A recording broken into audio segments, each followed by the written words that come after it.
कौन कौन से वो पॉजिटिव तरीके हैं जो उनके वो हार्मोनल चेंजेस हो रहे हैं, वो एक अलग एक्साइटमेंट या अलग एनर्जी उनको जो फील हो रही है वो पॉजिटिवली चैनल कर सके। ये फिजिकल नीड नहीं है, मेंटल नीड है। उनको चाहिए, क्या चाहिए? सरप्राइज चाहिए। कितना आसान है सरप्राइज देना, बट बच्चों को क्या चाहिए? थ्रिल चाहिए, बच्चों को थोड़ा एडवेंचर चाहिए। आप देखेंगे आपके बच्चे आपसे कनेक्ट होना शुरू हो जाएंगे। तो जितनी भी ऐसी जो एनर्जीज है उसको कन्वर्ट करने का ये तरीका है। आप अवेयर करो कि आप कौन से पॉजिटिव एडवेंचर खुद कर सकते हैं। मैं पर्सनली ये करता था। आज ये साइंस का किताब है, मैं देखता हूँ मैं एक दिन में खत्म कर सकता हूँ या नहीं कर सकता। चैलेंज दिया अपने आप को, मैं लेके बैठ गया।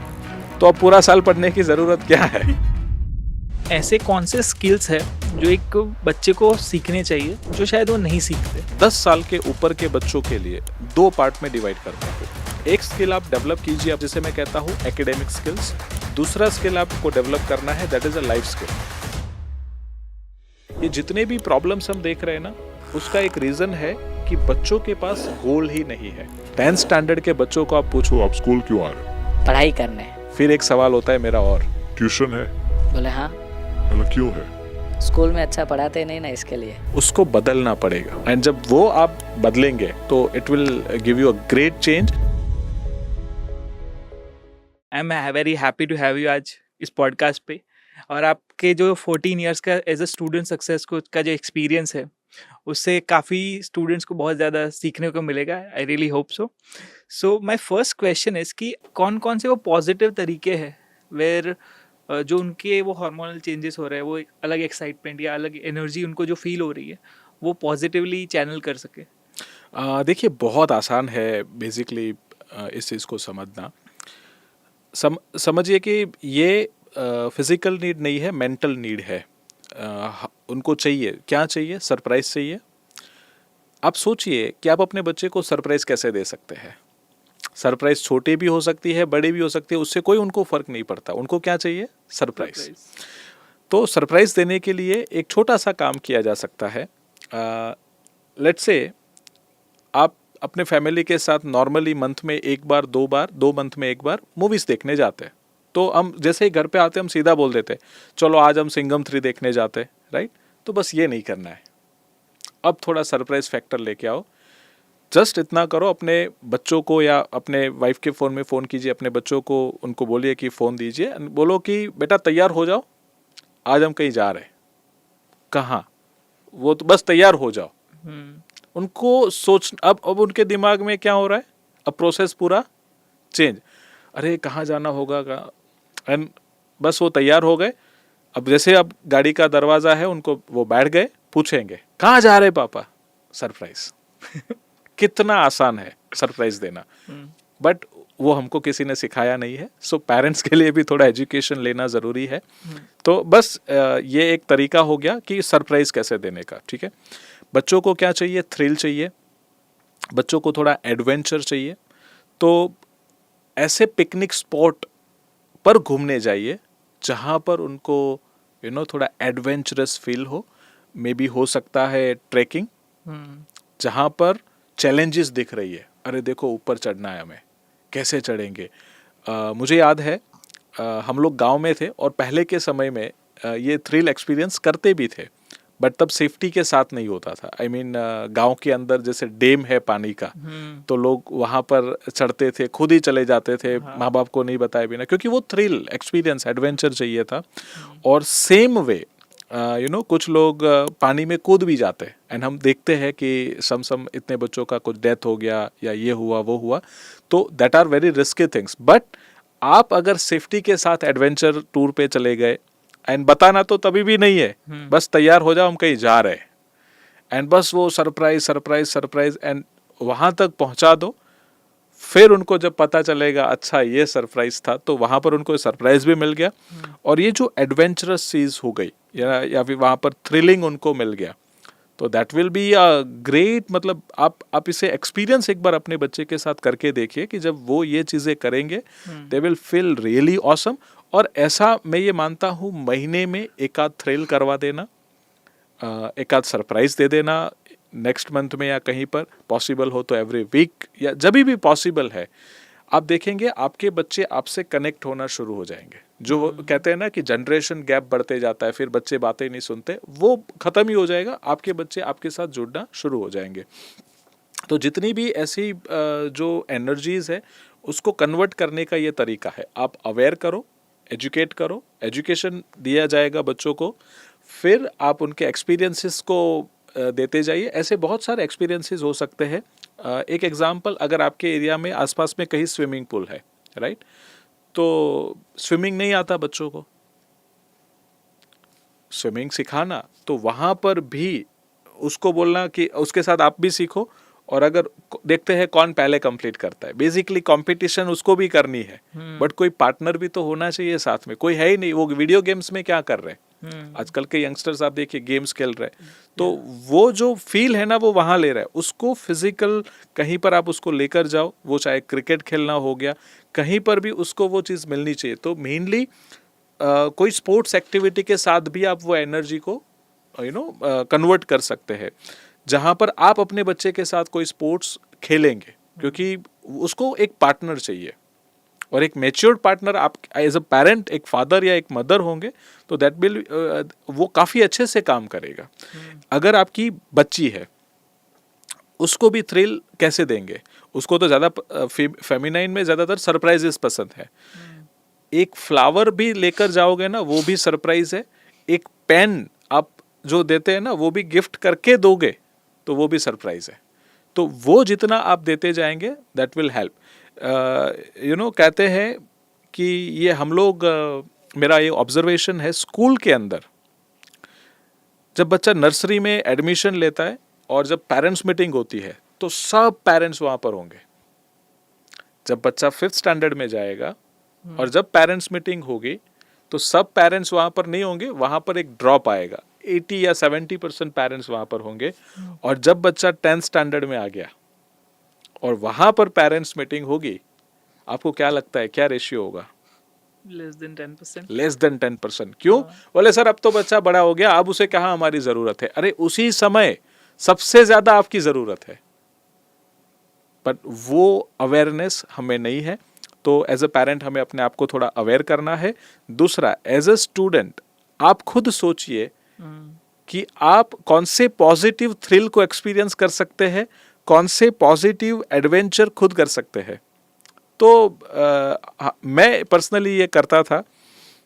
आज ये साइंस का किताब है, मैं देखता हूँ मैं एक दिन में ख़त्म कर सकता हूँ या नहीं कर सकता। चैलेंज दिया अपने आप को, मैं लेके बैठ गया, और यू डोंट बिलीव मैं एक दिन में वो किताब ख़त्म भी कर देता था। और जब वो ख़त्म किया, अरे यार जब ये किताब एक दिन में ख़त्म हो सकती है तो अब पूरा साल पढ़ने की ज़रूरत क्या है। और इसका फ़ायदा कब मुझे मिला, जब मैंने कॉलेज की पढ़ाई शुरू की तो हमें अपना कैपेसिटी बढ़ाना होता था, और वहाँ पर मोटी मोटी किताबें आती थी, 3-4 किताबें पर एक सब्जेक्ट की एग्ज़ाम दे पाते थे। तो वो किताबों को स्पीड में ख़त्म करने के लिए, रिवाइज करने के लिए, रिवीजन की कैपेसिटी को बिल्ड करने के लिए यही थ्रिल काम आता है। यही जो हमने प्रैक्टिस किया है ना कि चल मैं देखता हूँ एक दिन में मैं कितना पढ़ पाता हूँ। या फिर चैलेंज दीजिए अपने आप को, अगर मैं आधा घंटा एक ही चेयर पे बैठता हूँ और फिर ज़्यादा मैं बैठ नहीं पाता हूँ, चल मैं ट्राई करता हूँ मैं आज 1.5 घंटा बैठूंगा। अपनी कैपेसिटी के ऊपर ही काम करना, वो भी तो एक थ्रिल देता है। एंड यू कैन ट्राई, बस मुझे बैठना है। या फिर आप एक ऐसा अपने आप को चैलेंज दीजिए कि ये मोबाइल अब मैं अगले 2 दिन यूज़ नहीं करूँगा, और फिर भी अपना काम चलना चाहिए। आज के समय में ऐसे थ्रिल अपने आप को चैलेंज देनी है। और जब आप करेंगे ना, तो जैसे ही अभी आधा घंटा हो, अरे यार वो इंस्टाग्राम में एक रील डालना है, एंड वो कंट्रोल करना। तो this how you can channelise that energy. और ऐसे बहुत सारे तरीके हैं थ्रिल को एक्सपीरियंस करने के, ना कि जस्ट वो स्मोकिंग या drugs. There are so many things. या फिर एक थ्रिल वैकेशन टाइम पे किया जा सकता है, या एक एक्सपीरियंस किया जा सकता है। वैकेशन में 1 महीना है, 20,000 कमा के आओ पॉजिटिव वे में। क्या करोगे आप सोचो, बस अपने आप को चैलेंज दो या कुछ सीख कर आओ, कुछ भी। मतलब there are so many different options, आप कर सकते हैं ट्राई। बट वो 20,000 कमा के आना और उस प्रोसेस के दौरान जो आप सीखोगे, this will be life time आपको वो याद रहेगा। तो इस टाइप की प्रोसेसेस से भी आप अपने आप को बेहतर कर सकते हैं। लाइक हो सकता है वो मेडिटेशन करना। आज के यंगस्टर्स एक्सरसाइज नहीं करते, हम्म राइट? स्कूल में बस वो आधा घंटा हाथ ऊपर नीचे किया, उतना एक्सरसाइज ही वो करते हैं और उससे ज़्यादा मतलब मैंने देखा ही नहीं है. You have to channelise your energy there also. मतलब कि आप एवरी डे आधा या 1 घंटा अपने बॉडी के लिए टाइम देना, उसी समय से अगर आदत डालेंगे एक्सरसाइज का, that will be help. Meditation करना, एकेडमिक्स की किताबों के अलावा और किताबें पढ़ना, ये सारी चीज़ें भी आपके माइंड को मैच्योर करती है. आपके काफ़ी सारे ऐसे डिसीजंस होते हैं जो इमेच्योरिटी में आते हैं, स्पेशली जब बच्चे कॉलेजेस में जा रहे हैं या इवन स्कूल के रिलेशनशिप्स है, वहाँ पर भी ऐसे वो डिसीजन ले रहे हैं क्योंकि नॉलेज ही नहीं है, इमेच्योर है, उनको कभी सिखाया नहीं गया. तो सिखाना पड़ेगा. अभी जो एनर्जी की हमने बात की, तो थ्रिल और ये सारे एक्सपीरियंस तो आप ऐसे इसको चैनलाइज कर सकते हैं. बच्चों को चाहिए, आपको देना पड़ेगा, या खुद के दिमाग को चाहिए, तो इस तरह से आप एनर्जी को रीचैनलाइज कर सकते हैं. इसी से सर एक क्वेश्चन है कि आपके जो एक्सपीरियंस में ऐसे कौन से स्किल्स है जो एक बच्चे को सीखने चाहिए जो शायद वो नहीं सीखते. फॉर एग्जाम्पल कुड भी, जैसे आपने कहा कि अपनी एनर्जी को, इमोशन मैनेजमेंट एक चीज़ हो गई, या फिर गोल सेटिंग. सो ऐसे कौन कौन से स्किल्स है जो आपको लगता है कि एक एवरेज बच्चा नहीं सीख रहा है. जी, देखिए, जब स्किल की बात आती है, मैं इसे हमेशा 10 साल के ऊपर के बच्चों के लिए 2 पार्ट में डिवाइड करता हूँ. एक स्किल आप डेवलप कीजिए अपने अंदर, जिसे मैं कहता हूँ एकेडमिक स्किल्स. दूसरा स्किल जो आपको डेवलप करना है, that is a life skill. Academic skill में क्या आएगा? अगर हम बात करें तो सबसे पहले ये जितने भी प्रॉब्लम्स हम देख रहे हैं ना, उसका एक रीज़न है कि बच्चों के पास गोल ही नहीं है.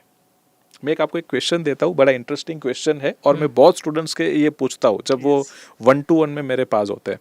मेरा पहला क्वेश्चन, आप स्कूल क्यों जाते हो? बच्चे इज लाइक पढ़ाई करने.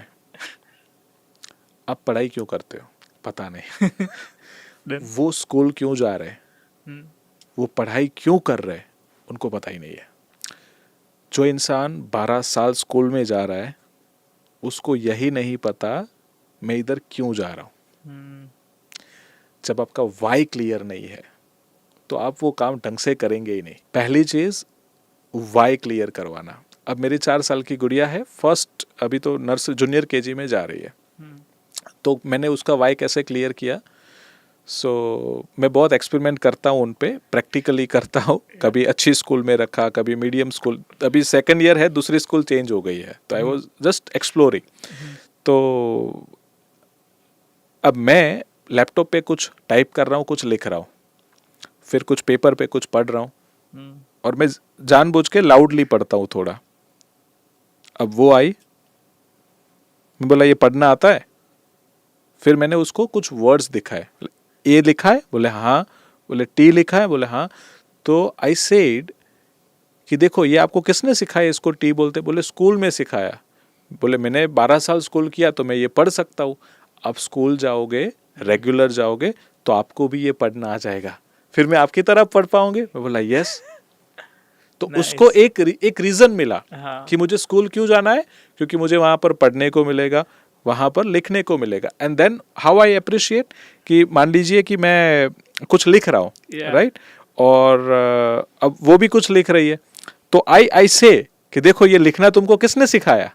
तो बोले वो स्कूल में सिखाया. बोला इसीलिए मैं कहता हूँ आपको रोज स्कूल जाना है, क्योंकि जब आप रोज स्कूल जाएंगे, मजा क्या होगा कि आपको ये सीखने को मिलेगा, और ऐसा तो बहुत कुछ सीखने को मिलेगा.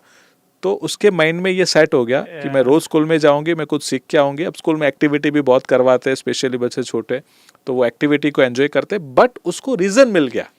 तो अभी क्या होगा, वैकेशन भी खत्म होंगे ना, मुझे स्कूल जाना है कल, क्योंकि उसके पास वो रीजन है. अब बच्चों के पास क्या है, पता ही नहीं है मैं स्कूल क्यों जा रहा हूँ.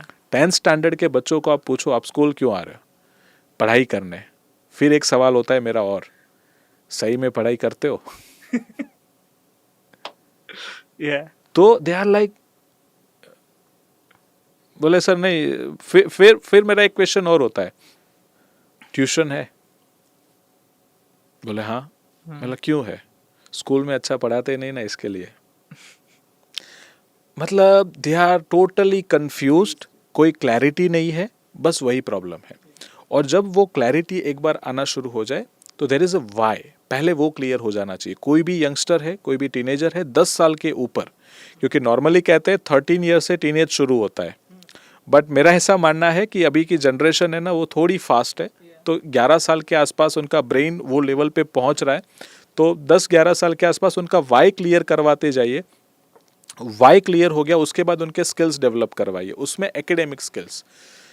देखिए आज रीडिंग सबको आता है, स्पीड में रीड करना नहीं आता है, राइटिंग सभी को आता है, स्पीड में लिखना नहीं आता है, ये सीखना पड़ेगा।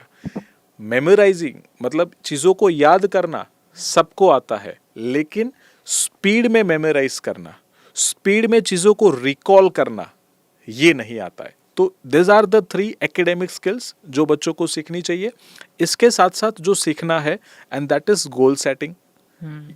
This is also one type of knowledge जो वो बच्चा खुद के हिसाब से करेगा, उसको लाइफ में क्या करना है वो उसमें वो डिसाइड करेगा। तो ये 3 चीज़ें हो गई, गोल सेटिंग हो गया, पॉजिटिव एटीट्यूड अपने अंदर कैसे डेवलप करना, क्योंकि स्टडी के प्रति बच्चों को लाने हैं 90% और मन में विचार क्या चल रहा है, हे भगवान कल बारिश बहुत गिरे तो छुट्टी मिल जाए, तो वहाँ पर थॉट पूरा अलग है। तो वो थॉट मतलब वो नेगेटिव साइकोलॉजी। आपका एम बड़ा है बट साइकोलॉजी आपका छोटा है तो भी आपको वो सक्सेस कभी नहीं मिलेगा। तो आप अपने स्किल्स डेवलप कीजिए, आपके लाइफ में गोल होने चाहिए, पॉजिटिव साइकोलॉजी होना चाहिए। इतना भी कर लिया तो वो जो आप पाना चाहते हैं ना वो आपको मिलना शुरू होगा, वो चाहे आपके परसेंटेज हो या एक सही डायरेक्शन में आगे बढ़ना हो। आज आप समझिए कि आपके पास कोई क्लैरिटी नहीं है लाइफ में, मतलब आप रास्ते पे जा रहे हैं, कहाँ जाना यही मालूम नहीं है, फिर तो आप कोई भी आएगा उसके साथ घूमने चले जाओगे, राइट। तो यही होता है बच्चों के साथ। आज क्यों वो सिगरेट पी लेते हैं या क्यों वो बुरी आदतों में फंसते हैं, क्योंकि क्या करना है लाइफ के साथ पता ही नहीं है। बट जब वो पता चलेगा कब, क्योंकि वो रोज स्कूल जा रहे हैं तो वो क्यों जा रहे हैं, जब वो थोड़ी क्लैरिटी, सवाल बहुत ही छोटा है, आप स्कूल क्यों जाते, अगर इसके आंसर्स वो मिले। आज जब 1-to-1 काउंसलिंग में मैं बैठता हूँ इसी के ऊपर हम बैठते हैं, why you are going to school, तो फिर वो पहले तो जवाब ही नहीं आता है, क्योंकि माइंड टोटली ब्लैंक, क्योंकि कभी सोचा ही नहीं है। बट जब वो लिखते हैं कि यार ये 1-2 और खुद से अंदर से जब रीजंस निकलना शुरू होते तो वो काफ़ी हेल्प करते हैं। तो एकेडमिक स्किल्स में रीडिंग स्पीड बढ़ाना बहुत ज़रूरी है। क्यों, वाई, उसका रीज़न देखिए। जब बच्चे का जन्म होता है ना तो उसको रीडिंग आता नहीं है, नो वन बोर्न, वैसे तो लैंग्वेज ही है, कोई रीडिंग नहीं आता है। फिर बच्चा 4 साल 3 साल की एज पे हम उसको कोई भी नॉर्मल छोटे नर्सरी में या भेजते हैं और वहाँ से उसका रीडिंग का जो स्किल है वो डेवलप करवाना शुरू होता है। तो आप एक चीज़ को समझिए कि टिल द एज 3 आपका रीडिंग स्पीड क्या था, 0, ठीक है। इन द जूनियर केजी या तो फर्स्ट स्टैंडर्ड तक अब देखना बच्चा पढ़ना कैसे शुरू करता है, पहले वो लेटर्स को पकड़ेगा, ए बी, तो वो 1 मिनट में कितने लेटर्स पढ़ता होगा, हार्डली समझिए कि 5 या 10 सेकंड में वो एक आइडेंटिफाई करता है, तो 1 मिनट में मैक्सिमम 10 या उतना वो रीड, मतलब रीडिंग स्पीड लेटर्स के फॉर्म में 10 है। अब वो स्पीड से बढ़ता है, वो ग्राफ है ना वो ऐसे बढ़ता है, वो जैसे ही फर्स्ट स्टैंडर्ड में आया अब वो वर्ड्स को कैप्चर करेगा, तो शायद लेटर से वो वर्ड्स 10 की स्पीड से पढ़ना शुरू करेगा। I am a student, you know, आपने देखा होगा अगर छोटे बच्चों को पढ़ते हुए रीडिंग करते हुए।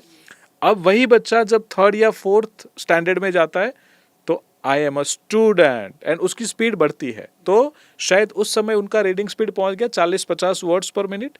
अभी वही सेम बच्चा 5th स्टैंडर्ड में जब वो रीडिंग से थोड़ा हैबिचुअल हो गया है तो 100-150 वर्ड्स, राइट। वही बच्चा 8th स्टैंडर्ड में है, वहाँ पर वो पहुँच जाता है, एक नॉर्मल सर्वे कहता है कि जो हमने एक्सपीरियंस से देखा है 200 से 300 वर्ड्स पर मिनट हर कोई पढ़ लेता है। अब ये कैसे काउंट होता है, आप एक सिंपल सी चीज़ कर सकते हैं, आप काउंटर ऑन कीजिए मोबाइल में या घड़ी में, देख लीजिए कौन से सेकंड पे है, और कोई रैंडम बुक लीजिए जो आपने कभी कुछ पढ़ा ही नहीं हो, मार्क कर दीजिए और जस्ट रीडिंग करो और देखो कि 1 मिनट में आपने कहाँ तक पढ़ा, वहाँ पर वापस मार्क कर लो और फिर काउंट करो कितने वर्ड्स पढ़े। आप पाएंगे आप जो भी रेगुलर तरीके से पढ़ते हैं, नॉर्मल रीडिंग जिसे हम कहते हैं, वहाँ पर 200 से 300 ही वर्ड्स आपके होंगे। अगर थोड़ा नेचुरली फास्ट हो तो शायद 350 और थोड़ा स्लो होंगे तो 180 के आसपास, बट 200 से 300 का एवरेज है। और वो 8th स्टैंडर्ड के बच्चों का भी वही होता है, 10th में भी वही है, 12th स्टैंडर्ड, मतलब आप एज के हिसाब से देखिएंगे तो एट द एज ऑफ 14 आपका स्पीड फिक्स हो गया। 16 साल पे भी वही, 18 साल पे भी 22 साल पे अब नहीं बढ़ रहा है। Yes. क्यों? क्योंकि कोई सिखाने वाला नहीं है। आपने कभी देखा कोई स्कूल में ये सिखाता है कि रीडिंग स्पीड को कैसे बढ़ाना? आपको मैथ सिखाने वाले मिलेंगे, आपको साइंस सिखाने वाले मिलेंगे, आपको इंग्लिश सिखाने वाले मिलेंगे, बट रीडिंग जो सबसे बेस है, देखो सब्जेक्ट पढ़ लेंगे बट रीडिंग ही नहीं करेंगे तो स्कोरिंग ही नहीं कर पाएंगे। तो वो स्पीड अब बढ़ना चाहिए, वो बढ़ नहीं पाता। और मजेदार बात, जब छोटे होते तो किताबें छोटी है, फर्स्ट स्टैंडर्ड में इतनी हुई और ऐसे भी थोड़ी बड़ी हुई, 5th स्टैंडर्ड में किताब और बड़ी हुई, ऐसे भी थोड़ी बड़ी हुई, 10th स्टैंडर्ड में किताब, 12th स्टैंडर्ड में, True. Yeah. कॉलेज में, मेडिकल में किताब बड़ी होती जा रही है, Yeah. रीडिंग स्पीड फिक्स हो गया। Got तो जो ग्रोथ आपका, जो प्रेशर नहीं बनना चाहिए वो प्रेशर क्रिएट हो रहा है। क्यों? क्योंकि आपका रीडिंग स्पीड कम है। This is the main issue जिस वजह से बच्चों को पढ़ाई स्ट्रेसफुल लगती है। तो स्ट्रेसफुल को कम करना है, वो स्ट्रेस, पढ़ाई का स्ट्रेस को कम करना है, तो बहुत आसान तरीका है, अपना रीडिंग स्पीड बढ़ा लो। पर उसके लिए ये तो पता होना चाहिए ना कि मेरा रीडिंग स्पीड क्या है, मैं कैसे अपनी रीडिंग स्पीड को बढ़ा सकता हूँ। There is no one here to teach us, और वो कोर्स हमने डिज़ाइन किया स्पेशली कि कैसे रीडिंग स्पीड बढ़ाना। एंड मैं कह सकता हूँ कि वो कोर्स मैंने जब बच्चों को रीडिंग स्पीड सिखाई है, लोगों ने अपनी रीडिंग स्पीड को डबल किया है, ट्रिपल किया है।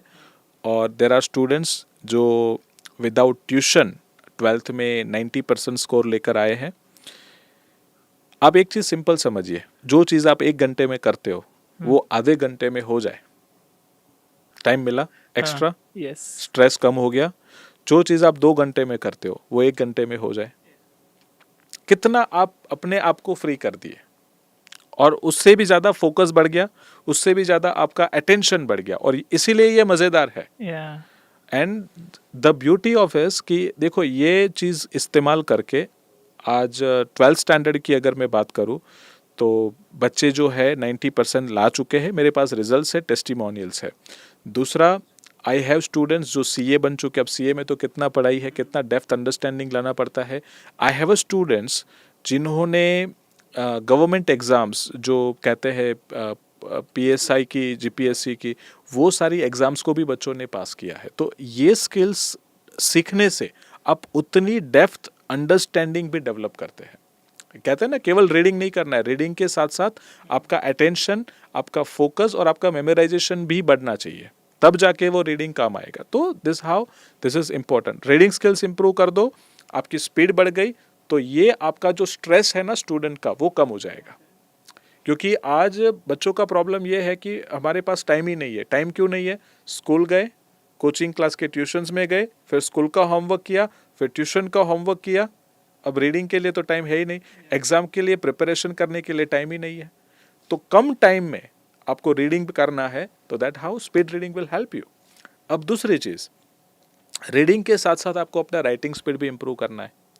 How you can improve the writing speed? पहले तो ये पता करना पड़ेगा कि मेरा राइटिंग स्पीड कितना है, और उसको भी आप इम्प्रूवाइज कर सकते हैं। तीसरा, सब लोग सिखाते हैं मेमोराइज, कैसे मेमोराइज करना। क्या सिखाया गया? जो भी चीज़ याद करनी है उसे 5 बार पढ़ो तो ही वो याद होगा। उसके अलावा और कोई टेक्निक सिखाया ही नहीं गया।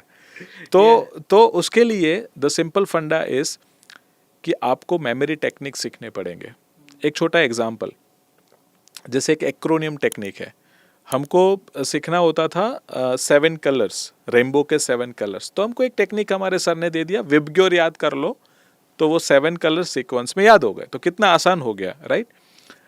वैसे साइंस के अंदर जो एटम्स है उसको, एलिमेंट्स के एटॉमिक नंबर्स है उसको याद करने के लिए से एक्रोनिम्स है। तो there are so many different memory techniques. तो वो सीख के, उसको प्रैक्टिस करके, उसको मास्टर करके आप अपने एकेडमिक्स को और आसान बना सकते हो, रिकॉलिंग पावर को पावरफुल कर सकते हो। तो ये 3 चीज़ें एकेडमिक्स में आपको स्किल्स, कोई भी स्टूडेंट्स को इसके ऊपर काम करना चाहिए। जो कोई भी student I mean 5th standard से 12th के बीच में है, कोई करता ही नहीं है इस पे काम, और इसीलिए वो स्ट्रेस आता है, इसीलिए पढ़ाई बोरिंग लगता है, मज़ा नहीं आता है। वो जो भी रीज़न है यहाँ पर है। गोल सेट करने पड़ेंगे, वो कोई सिखाता नहीं है कैसे गोल सेट करना, कोई स्कूल में है ही नहीं उसको चीज़ को सिखाने के लिए, कोई ट्यूशन्स में नहीं है, पेरेंट्स को पता ही नहीं है, मालूम ही नहीं है। तो दिस इज़ द गैप। ये चीज़ मिल गई। अब देखिए, स्वामी विवेकानंद जी ने कहा था, उठो, जागो और तब तक मत रुको जब तक आपके लक्ष्य की प्राप्ति ना हो जाए। उन्होंने भी लक्ष्य की बात की। आज के स्टूडेंट्स से मैं 10th स्टैंडर्ड में पूछता हूँ कि आप लाइफ में क्या बनना चाहते हैं, बोले सर वो तो 10th का रिजल्ट आए बाद में डिसाइड करेंगे। यानी at the age of 16 they don't have goal. अब जब गोल ही नहीं होगा तो मतलब क्लियर है ना कि उनको क्लैरिटी नहीं है, तो बस वो कटी पतंग की तरह अपना जीवन जो है वो बिताएंगे। बट जिसके पास एक गोल होगा तो वो अपने आप उठेगा, अपने आप मेहनत करेगा, अपने आप दौड़ेगा भी। तो बहुत इम्पॉर्टेंट है कि वो जो वाई क्लियर करने की हमारी बात है, वो वाई होगा जब वो गोल सेट करेगा, वो अपने आप के साथ थोड़ा बैठेगा। तो अरे यहाँ पर आपके जो व्यूअर्स है मैं कहूँगा, अपने आप के साथ बैठना, अपने गोल्स को डिसाइड करना और फिर उसके ऊपर वर्क करना, ये बहुत इम्पोर्टेंट है। एक बार गोल सेट हो गए आपके, और किसी ने बोला इसके लिए मैंने किया, ऐसे नहीं, आपको खुद समझना पड़ेगा ये मेरी लाइफ है और मुझे अपनी लाइफ के गोल सेट करने हैं। फिर वो आप लिखेंगे तो आपको क्लैरिटी मिलेगा। सेकंड थिंग, पॉजिटिव साइकोलॉजी का बिल्ड करना, ये बहुत बड़ा पॉइंट है। और नेगेटिव साइकोलॉजी के साथ आप कभी भी बड़े टारगेट्स अचीव नहीं कर सकते। ये मैंने सीखा था MSD का जो मूवी आया था महेंद्र सिंह धोनी का। बोले हम लोग, एक मैच था, लोकल मैच था, इंटरनेशनल मैच नहीं था, और बोले उस टीम, सामने वाली टीम पंजाब की थी और वो शायद रेलवे की टीम से खेल रहे थे। और बोले उस मैच को हम बुरी तरह से हार गए, जीती हुई मैच को हार गए। और बोले हारे कहाँ पे, जब मैंने बोले सोचना शुरू किया तो बोले एक दिन पहले मैच हम हार चुके थे, जब युवराज सिंह एंटर हुए थे, जब हमारे प्लेयर्स ने उनको देखा, बोले देखो युवराज सिंह आया। तो यहाँ से हम थोड़े वीक हो गए। अपोजिट टीम के सारे प्लेयर्स को हमने आउट कर दिया, बस एक प्लेयर को आउट नहीं कर पाए। क्यों? क्योंकि साइकोलॉजी हमारा नेगेटिव था। तो स्टूडेंट्स के साथ भी यही होता है, गोल सेट कर देंगे 90% या 80%, जो भी उनका कैपेसिटी, उनको फेल होता है। बट मन में कैसे थॉट है बस है। और मैंने तो देखा है कोविड के टाइम पे, मैं नॉर्मली अपने सेशन में एक जोक्स भी कहता हूँ कि काफ़ी बार है ना, हम जब छोटे थे तो हम भगवान से प्रार्थना एक ही करते थे, हे भगवान कल बारिश आ जाए तो स्कूल से छुट्टी मिल जाए। एंड लकीली काफ़ी बार बारिश हो जाता था एंड स्कूल से छुट्टी आ जाता था, तो बड़े खुश हो जाते थे हम। बट एक्चुअली ये नेगेटिव साइकोलॉजी का एक तरीका था। तो मैं एक जोक्स कहता हूँ कि पता नहीं कोई एक ऐसा भी स्टूडेंट था, क्योंकि भगवान की डिक्शनरी में तो तथास्तु शब्द है, वो ऐसी प्रार्थना करता था, हे भगवान कुछ ऐसा चमत्कार करो कि मैं विदाउट एग्जाम पास हो जाऊं। और भगवान ने तथास्तु किया कोविड के टाइम पे। लिटरली बच्चों को पास करवा दिया, राइट। तो आप जो भी प्रे करते हैं भगवान तथास्तु कहते हैं। तो ऐसे पॉजिटिव साइकोलॉजी के साथ प्रे करो। एंड स्टूडेंट्स के तो ऐसी नेगेटिव साइकोलॉजी है कि जब मिलते हैं और बातें होती है तो दे आर लाइक, सर जिसने मैथ्स ढूंढा एक बार हाथ में आ जाए उसको पता चले कि मैं कौन हूँ, या जिसका जो सब्जेक्ट वीक होता है वो टीचर को। तो this all about the psychology, उनका कितना वो डर होगा, कितना वो नेगेटिव साइकोलॉजी है। सो व्हाट आई से कि इट्स ऑल अबाउट कि आपको अपना साइकोलॉजी को पॉजिटिव करना पड़ेगा। ऐसी साइकोलॉजी के साथ 80% पाना चाहोगे ना तो नहीं आएगा। You have to set goal proper and positive psychology, वो होगा तो चीज़ होगा। नॉर्मली क्या होगा कि कोई बच्चा आया, बोले सर मुझे लाइफ में कुछ करना है, मैंने सेट कर दिया 85%, तो अब उसके ट्यूशन टीचर ने बोला कल एग्जाम है, no sir no exam. Come on, अगर आपको 85% लाने हैं एंड आप एग्जाम से डरोगे या दूर भागोगे तो कैसे होगा? तो अगेन वो भागते क्यों है? क्योंकि साइकोलॉजी नेगेटिव है। तो पढ़ाई के रिलेटेड आपका साइकोलॉजी है, उसको बदलना पड़ेगा। एंड जब वो आप बदलेंगे तो it will give you a great change, और फिर आपको पढ़ाई पसंद होगा। आपने देखे होंगे दो तरीके बच्चे होते हैं, एक जिनके पीछे मेहनत करनी पड़ती है, बेटा पढ़ाई करो, और एक ऐसे स्टूडेंट्स होते हैं उनको कहना नहीं पड़ता, वो खुद बैठते हैं, खुद पढ़ाई करते, सब चीज़ें समझते, सब कुछ अपने आप कर लेते हैं। तो ये बच्चे को यहाँ पर लाना है, जिसे मैं कहता हूँ journey from normal student to master student. और ये जर्नी उसमें से पास होना होगा। उसके लिए academic skills, goal setting, positive attitude, अपने समय का सही इस्तेमाल, एंड इट विल हेल्प।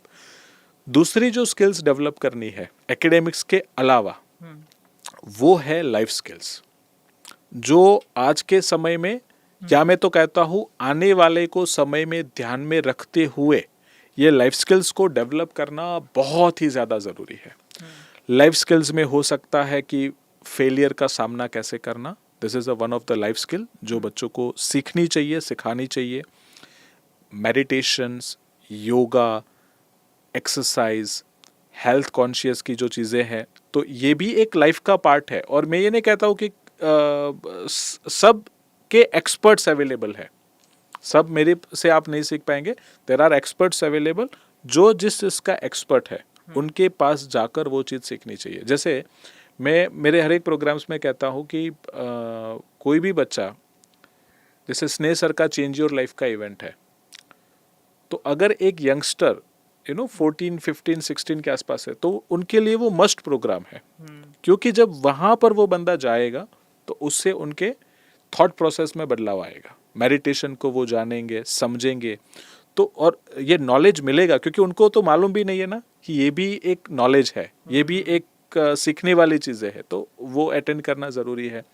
फिर ऐसी और भी कुछ इवेंट्स में कहता हूँ जिसमें हो सकता है आज के समय के हिसाब से वेबसाइट डिज़ाइनिंग, मतलब आपके पास एक अपना वेबसाइट होना, लैंडिंग पेज होना, ये स्किल सीखनी है।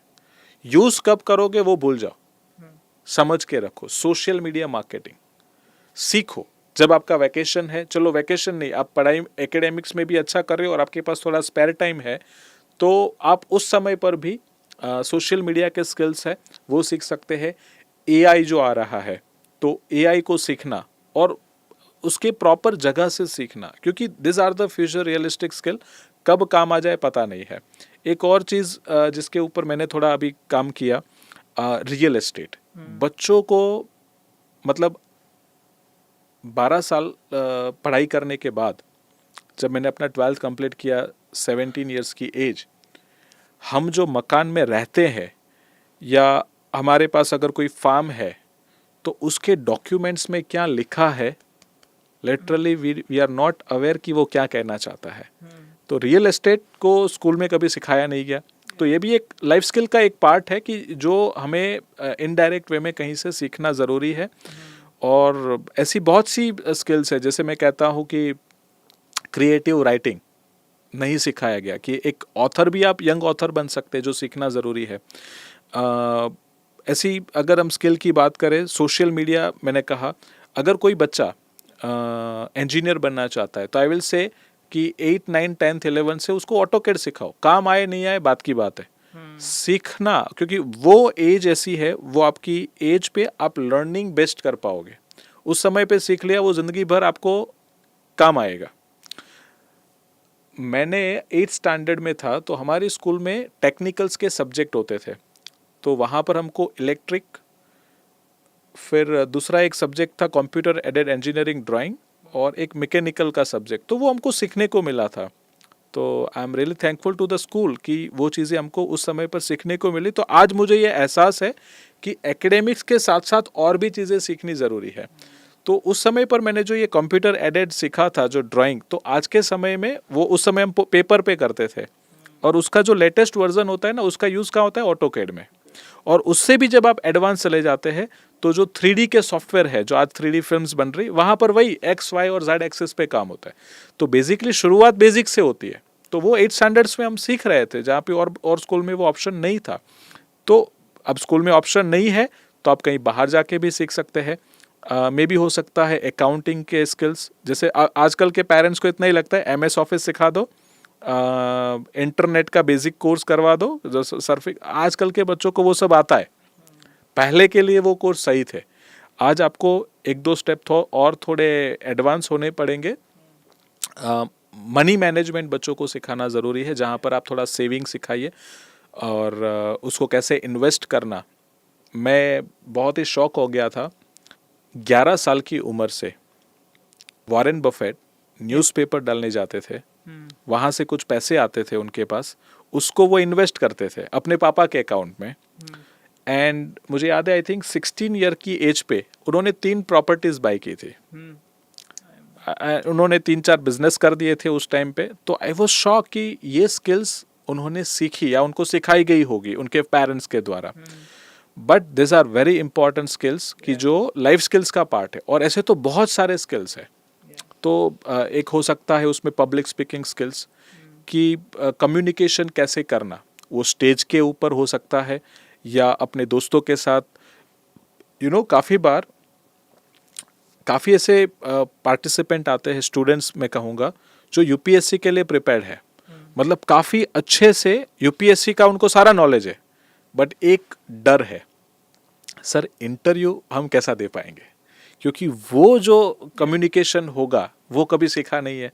तो वो बोले हम पास कर पाएंगे, नहीं कर पाएंगे, कम्युनिकेट करना वो नहीं आता है। तो ये स्किल है कि जो मेरे ख्याल से public speaking, communication, positive attitude develop करना, सोशल मीडिया के स्किल्स, अभी के हिसाब से मुझे ऐसा लगता है कि आने वाले 20 साल में आपको काम आए, वैसे स्किल्स के ऊपर अभी से काम करना पड़ेगा। वो सीखते रहना पड़ेगा, अपग्रेड करते रहना पड़ेगा, क्योंकि टेक्नोलॉजी अपग्रेड हो जाती है। तो बट सीखता अभी से शुरू करना पड़ेगा, जो भी लाइफ स्किल्स है।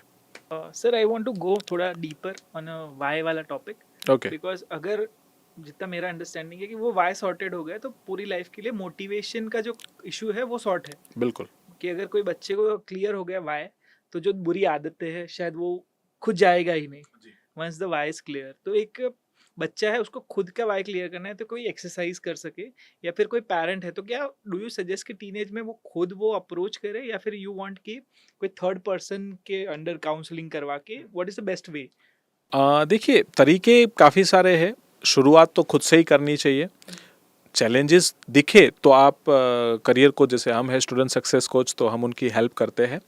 बट देखिए, वाई क्लियर करना बहुत ही आसान है। पहला ये जो क्वेश्चन है, मैं स्कूल क्यों जा रहा हूँ, ठीक है, तो बस पहले पेपर पे लिखो इतना, why I go to school, मैं पढ़ाई क्यों कर रहा हूँ। दूसरा क्वेश्चन होगा, मैं पढ़ाई क्यों कर रहा हूँ। पहले तो माइंड ब्लैंक हो जाएगा, और जब ब्लैंक होता है ना, तभी आप रियल आंसर लाते। कोई यूट्यूब में वीडियो देख के, कोई कॉपी करके आंसर नहीं आएगा। That will come very common answer, but वो जो आया ना, वो बहुत ही प्योर आंसर होगा, फ्रॉम योर सोल। मैं इसे कहता हूँ, आपकी मन की गहराइयों से वो आंसर निकल रहा है। अब अपने आप के साथ वो आधा घंटा भी जाएगा टाइम, 1 घंटा भी जाएगा, 2 घंटा भी जाएगा। फिर एक क्वेश्चन पूछो, अब आपकी लाइफ में क्या करना चाहते हो, क्या बनना चाहते हो, और क्या पाना चाहते हो। पेपर लो, लिखो। और फिर जो हम कहते हैं स्वॉट एनालिसिस, आपके पास कौन सी स्ट्रेंथ है। तो जब सोचने बैठते हैं ना, स्ट्रेंथ ऐसा तो कभी सोचा ही नहीं है, टोटल ब्लैंक हो जाते। तो शायद पेरेंट्स थोड़ी हेल्प कर सकते आइडेंटिफाई करने में। वीकनेस कौन सी है, जैसे मुझे अपनी वीकनेस पता चली थी जब मैंने कुछ काम करना ट्रेनिंग फील्ड में शुरू किया था। कि मेरा एक सेशन हुआ, मैं नॉर्मली, मुझे एक स्कूल में इनवाइट किया गया, मैंने प्रोग्राम दिया, बहुत ही अच्छा मेरा सेशन गया। ट्रस्टी वो सो इम्प्रेस्ड, तो उन्होंने बोला मेरा एक और स्कूल है, वहाँ पर भी प्रोग्राम करते हैं। आई वॉज रेडी, और सामने से इन्विटेशन दूसरी बार आपको बुला रहे, मतलब उनको अपना काम अच्छा लगा। तो वो जो दूसरी स्कूल में प्रोग्राम देने गया, I was ready, prepared, and trustee आते हैं और आकर एक ही चीज़ बोलते हैं कि ये सभी स्टूडेंट्स इंग्लिश मीडियम के हैं, तो आपको हिंदी में सेशन लेना है।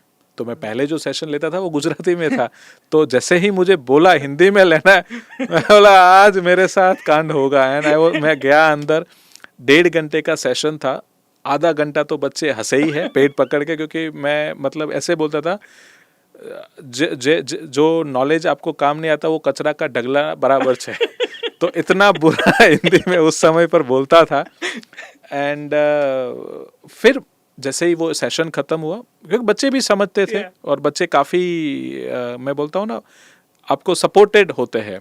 सो मैं जब वापस आया तो मेरे पास तब 2 चॉइस थी, या तो मैं हमेशा पूरे ज़िंदगी गुजराती में ही सेशन लूँ, या मेरी ये जो वीकनेस मुझे एहसास हुआ कि मेरा हिंदी खराब है तो मैं अपनी वीकनेस को स्ट्रांग करूँ।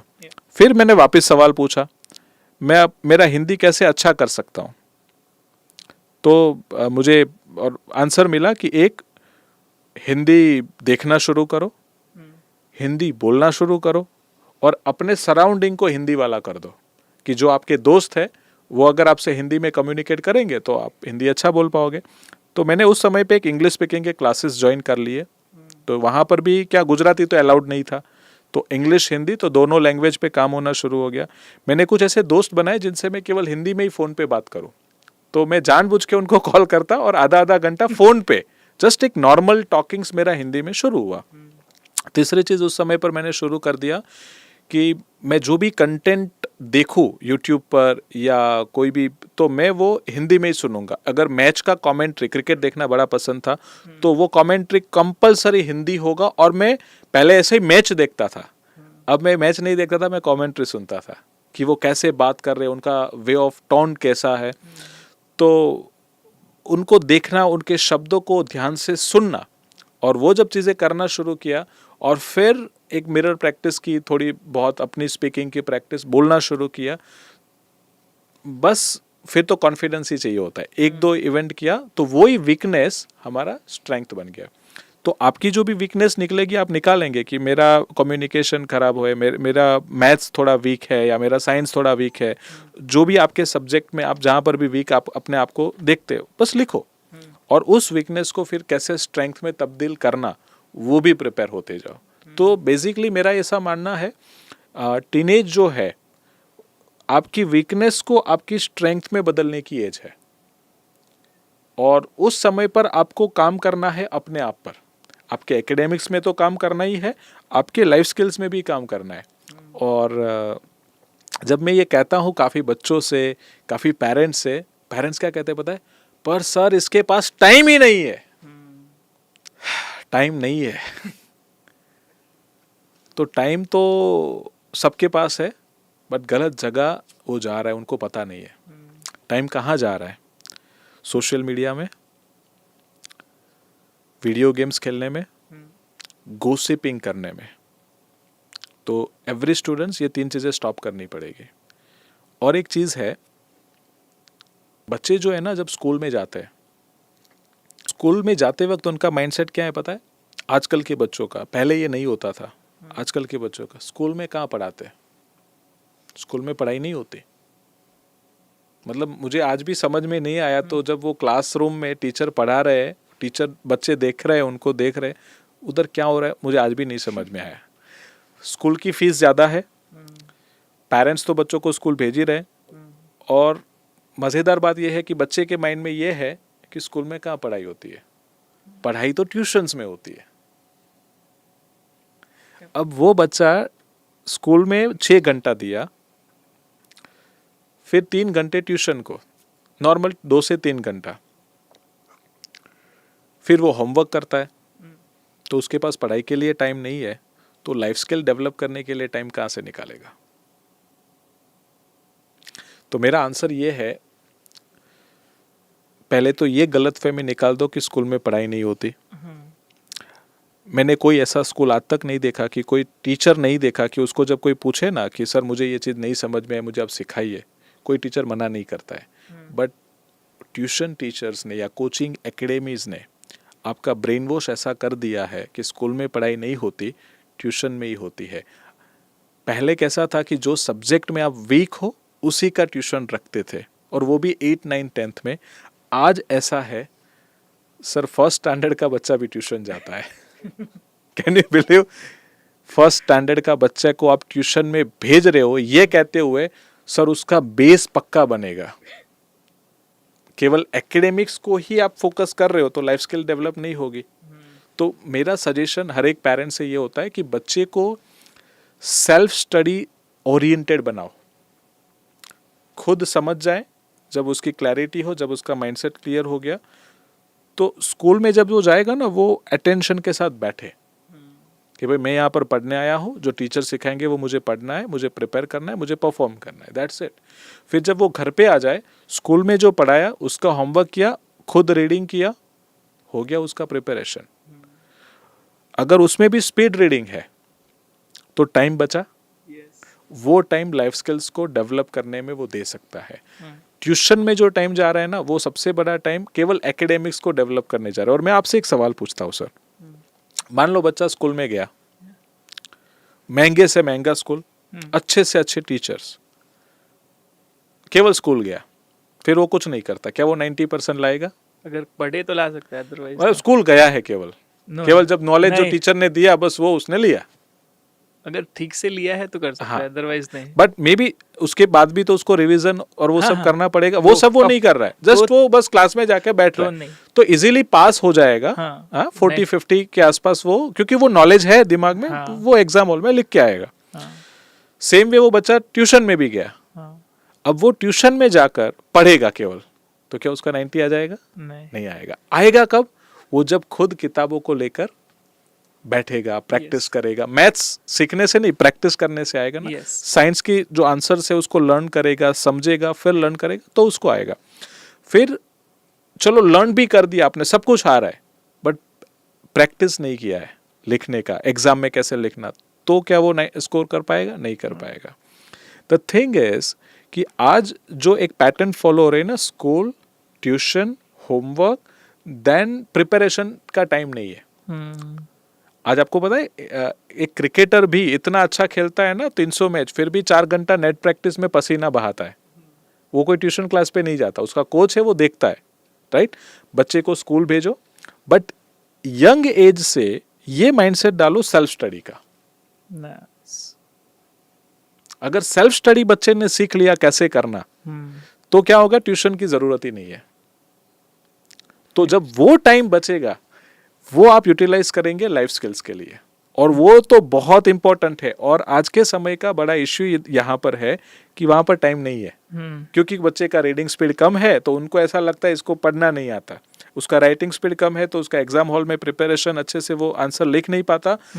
हुआ क्या कि प्रॉब्लम कुछ और है, अपने सॉल्यूशन कुछ और लगाया है, और उससे प्रॉब्लम और बड़े हैं, ना कि कम हुए हैं। मेरे एक सर है, वो हमेशा एक डायलॉग हमको कहते थे, मैं उनसे भी पढ़ा हूँ और उनके स्कूल है तो मैं आज उनके स्कूल में प्रोग्राम भी देता हूँ, सेशंस भी हम कंडक्ट करते हैं। तो वो कहते हैं जिसको पढ़ना है वो पढ़ के रहेगा, और जिसको नहीं पढ़ना है उसको आप कितना भी कर लो मेहनत, वो नहीं पढ़ेगा।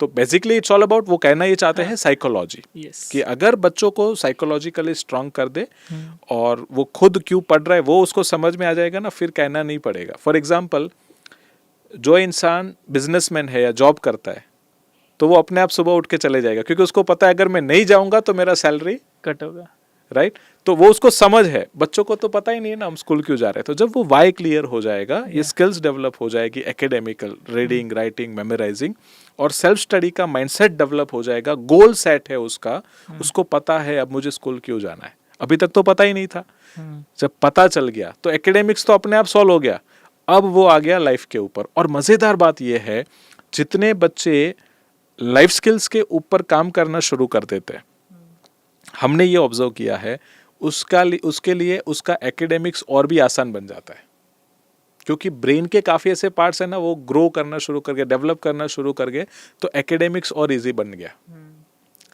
But you know unfortunately coaching class में बच्चे इतने बिजी हो गए हैं कि वो लाइफ स्किल्स के ऊपर ध्यान ही नहीं है।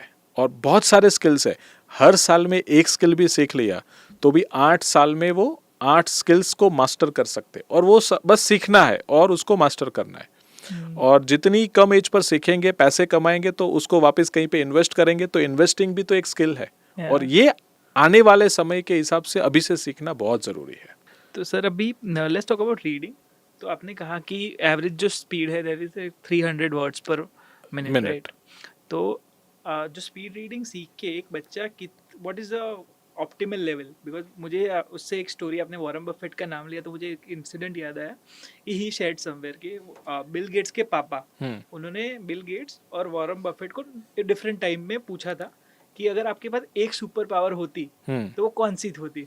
दोनों ने सेम आंसर दिया था डिफरेंट सिनेरियो में। ओके। वो दोनों अलग अलग जगह पे थे। तो दोनों ने ये कहा था कि I want to be the fastest reader in the world, हाँ।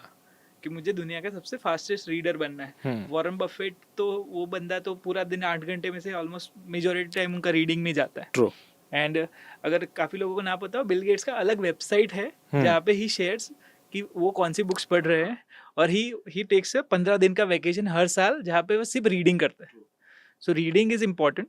एंड मैं इलॉन मस्क का भी पढ़ रहा था कि when he can finish 2 books in a day, 2 books पूरा वो खत्म कर सकते हैं। सो जो टॉप पे है लोग, everybody knows the power of reading, ठीक है? तो what is the optimal speed? कितना ऑप्टिमाइज कर सकता है एक नॉर्मल सा? देखिए, गोल ये नहीं है कि हम कहाँ तक पहुँचते हैं। मैं इनिशियली यही कहता हूँ, आपकी कंपटीशन आपके अपने आप के साथ है। तो मान लीजिए अगर आपका रीडिंग स्पीड 250 वर्ड्स पर मिनट है या 300 वर्ड्स पर मिनट है, तो किसी और से करोगे ना कंपटीशन, तो थोड़ा प्रेशर माइंड में होगा एंड परफॉर्मेंस देने की बात है, तो वो हमें नहीं चाहिए। हमको ये देखना है कि हमारा अभी का रीडिंग स्पीड 300 है, उसको हमें केवल डबल तक पहुंचाना है। जस्ट लेट्स ट्राई, मतलब वो बेसिक 2x करना है। तो 600 वर्ड्स पर मिनट, तो वो भी आपका काम आधे समय में खत्म कर रहा है। जब आप उस लेवल को सस्टेन करो with focus, with capacity of storage, मतलब उसको समझना। अब 600 की जब स्पीड आपकी एक लेवल पे मेंटेन हो रही है, you can again double it. ऐसा कहा जाता है कि इंडिया में, मेरे हिसाब से, मेरा ये ऑब्जर्वेशन है, Swami Vivekananda was the fastest reader, क्योंकि उनके बारे में ऐसा कहा जाता है कि कौन सी पेज पे क्या लिखा है वो उन्होंने बता दिया था, और थोड़ा वो सारी प्रोसेसेस हमने वो कोर्स में दी हुई है। बट वो इंडिया के फास्टेस्ट रीडर थे। Guinness book of world records में भी मुझे अभी नाम याद नहीं आ रहा है, बट देयर आर रिकॉर्ड्स कि जिन्होंने 2000 वर्ड्स पर मिनट पर भी वो इजीली रीड कर लेते हैं। 2000 वर्ड्स अ मिनट, और विथ रिटेंशन, मतलब उसको याद भी रखते। ऐसा नहीं कि केवल reading reading reading, no, that is not goal. Reading भी करना है और उसको याद भी रखना है, और जब जरूरत पड़े तब उसको रिकॉल भी करना है। So this are the total process of the reading. तो ये हो सकता है, और काफी बार ये इनिशियली हमें इम्पॉसिबल लगता है। तो ये तो ऐसी बात है कि अगर मैं आपको आज से 20-25 साल पहले कहता कि हमारे पास ऐसी ट्रेन है इंडिया में, वो 300 किलोमीटर पर आवर की स्पीड से दौड़ सकती है, तो आप बोलोगे कैसी मजाक कर रहे हो। बट आज जो वंदे भारत है वो स्पीड से दौड़ती है, क्योंकि वो चीज़ अब बन चुकी है, राइट? तो स्पीड रीडिंग ये भी एक स्किल है जो कभी भी हमें सिखाया नहीं गया है स्कूल्स के द्वारा। इसके लिए ऐसा लग रहा है कि शायद ये नहीं होता होगा, but this are the possible. आप खुद सोचिए, आपकी स्पीड बढ़ी है, आपने ये एक्सपीरियंस किया है। आप फर्स्ट स्टैंडर्ड में थे तब आपकी स्पीड को याद कीजिए, आप 5th स्टैंडर्ड में आपकी स्पीड को याद कीजिए, 10th में आए तब याद कीजिए। यहाँ तक तो आपने ग्रोथ शायद देखा है। यू नो, नॉर्मली 10th के बाद वो स्पीड हमारी रुक सी गई है, या कुछ बच्चों की 6th 8th के बाद, क्योंकि कोई उस पर ध्यान ही नहीं दे रहा है। और उस पर अगर आप थोड़ा और प्रैक्टिस करो, थोड़ा और उस स्किल को मास्टर करो, you can develop the skill. मुझे याद है, बच्चों को एक ही चीज पता है, किताबें पढ़ना मतलब कौन सी, एकेडमिक्स। कभी भी ये माइंडसेट नहीं आया कि सेल्फ डेवलपमेंट की भी किताबें मुझे पढ़नी है। तो हम लोग जब कहते हैं तो पेरेंट्स तुरंत बच्चों को प्रोटेक्ट करने के लिए आ जाते, पर सर उसके पास टाइम नहीं है। टाइम क्यों नहीं है? क्योंकि वो सोशल मीडिया पे है, वो यूट्यूब में जा रहा है, गेम्स में जा रहा है, और काफ़ी बार बच्चों को बताया ही नहीं गया है कि ऐसी भी किताबें होती है। यू डोंट बिलीव, मैं 16 साल का हुआ ना, तब तक मुझे नहीं पता था कि सेल्फ डेवलपमेंट की किताबें पढ़नी चाहिए। मुझे किसी ने बताया ही नहीं था, और मुझे मालूम भी नहीं था कि ऐसी किताबें मिलती कहाँ, हमको पता ही नहीं था ना। True. तो इंडिया के जो फ्रीडम फाइटर्स थे, उनकी किताबें हमने स्कूल की लाइब्रेरी से पढ़ी थी। तो आई रियलाइज राइट नाउ कि पढ़ना तो पसंद था, पर कोई ये भी बताने वाला नहीं था कि ऐसी किताबें पढ़ो तो आपको और कुछ सीखने को मिलेगा। एंड फिर जब एक समय आया, मैं सेल्फ डेवलपमेंट के वर्कशॉप्स अटेंड किए, स्पेशली स्नेह सर का, तो उन्होंने हमें एक लिस्ट दिया कि आपको ये किताबें पढ़नी चाहिए। एंड उसमें से एक उन्होंने किताब कही थी, how to win friends and influence people, written by Dale Carnegie, और उसका हिंदी वर्जन था लोक व्यवहार। तो मैंने वो किताब खरीदा, एंड यू डोंट बिलीव, मैंने वो किताब, मैं 11th में था ना तब, उसको पढ़ा था मैंने। उस किताब में जो चीज़ें सीखी, उसको किताब को मैंने काफ़ी अच्छे से अंडरलाइन किया, मार्किंग किया, और उस किताब से मैंने जो सीखा, आप मानेंगे नहीं, जब मैंने अपना करियर स्टार्ट किया, जब मुझे स्कूल के प्रिंसिपल से मिलना होता, तो वो जो किताब में सीखा था वो मुझे मीटिंग के टाइम पे काम आता, कि how to enter in the classroom, चेहरे पर एक स्माइल रखना, how to talk with the principal, क्योंकि तब तो कोई डिग्री नहीं था जब मैंने अपना करियर स्टार्ट किया था। तो दैट कम्युनिकेशन स्किल्स जो नॉन वर्बल थी, वो काफ़ी हमको हेल्प की, उस किताब में से सीखा था, how to build a relationship. और मेरी एज होगी 17-18 ईयर्स, और वो शायद 30 ईयर 40 ईयर के आसपास के लोग हैं, तो उनके साथ कैसे वो रिश्ता बना के रखना, अपनी बाउंड्रीज के रहते हुए कैसे वो मेंटेन करना, ये सीखा कहाँ से? एक किताब से। और वो भी किसी ने बोला, तब समझ में आया कि ऐसी किताबें पढ़नी चाहिए। अब काफ़ी बार ये मानता हूँ कि अगर ये चीज़ें हमको 11 की एज थी, 11 साल तब बताया होता, तो इसको और अच्छे से हम कर पाते। फिर मुझे याद है उसी किताब से, मतलब एक किताब आपको कहाँ तक लेके जा सकती है। आई वॉज लाइक 18 ईयर्स, और IAS ऑफिसर के सामने मुझे प्रेजेंटेशन देना था। आई वॉज वेरी नर्वस कि how I will perform in front of IAS officer. But बस वो किताब में कुछ पॉइंट्स लिखे हुए थे जो मुझे केवल फॉलो करने थे। एंड आई मस्ट से कि मैंने वो परफॉर्मेंस, वो प्रेजेंटेशन IAS के सामने दिया। मुझे याद है एक और एक्सपीरियंस, टीचर्स ट्रेनिंग प्रोग्राम था, 1 घंटे का प्रोग्राम। मेरी एज उस समय थी 18 साल, और मेरे सामने पूरे गुजरात के कुछ सिलेक्टेड टीचर्स जो काफ़ी एक्सपीरियंस्ड है, वो सब बैठे हुए थे। उनको मुझे कुछ टॉक डिलीवर करना था। आई वॉज वेरी नर्वस, क्योंकि आपके पास डिग्री नहीं है ना, वो तो BA MA MSc MEd पता नहीं कहाँ कितनी डिग्रियाँ लेके, तो अब उनको कैसे आप इन्फ्लुएंस करें, तो वो किताब ने सिखाया। तो मतलब एक किताब, और वो भी लाइफ रिलेटेड किताब है, that is not academic book.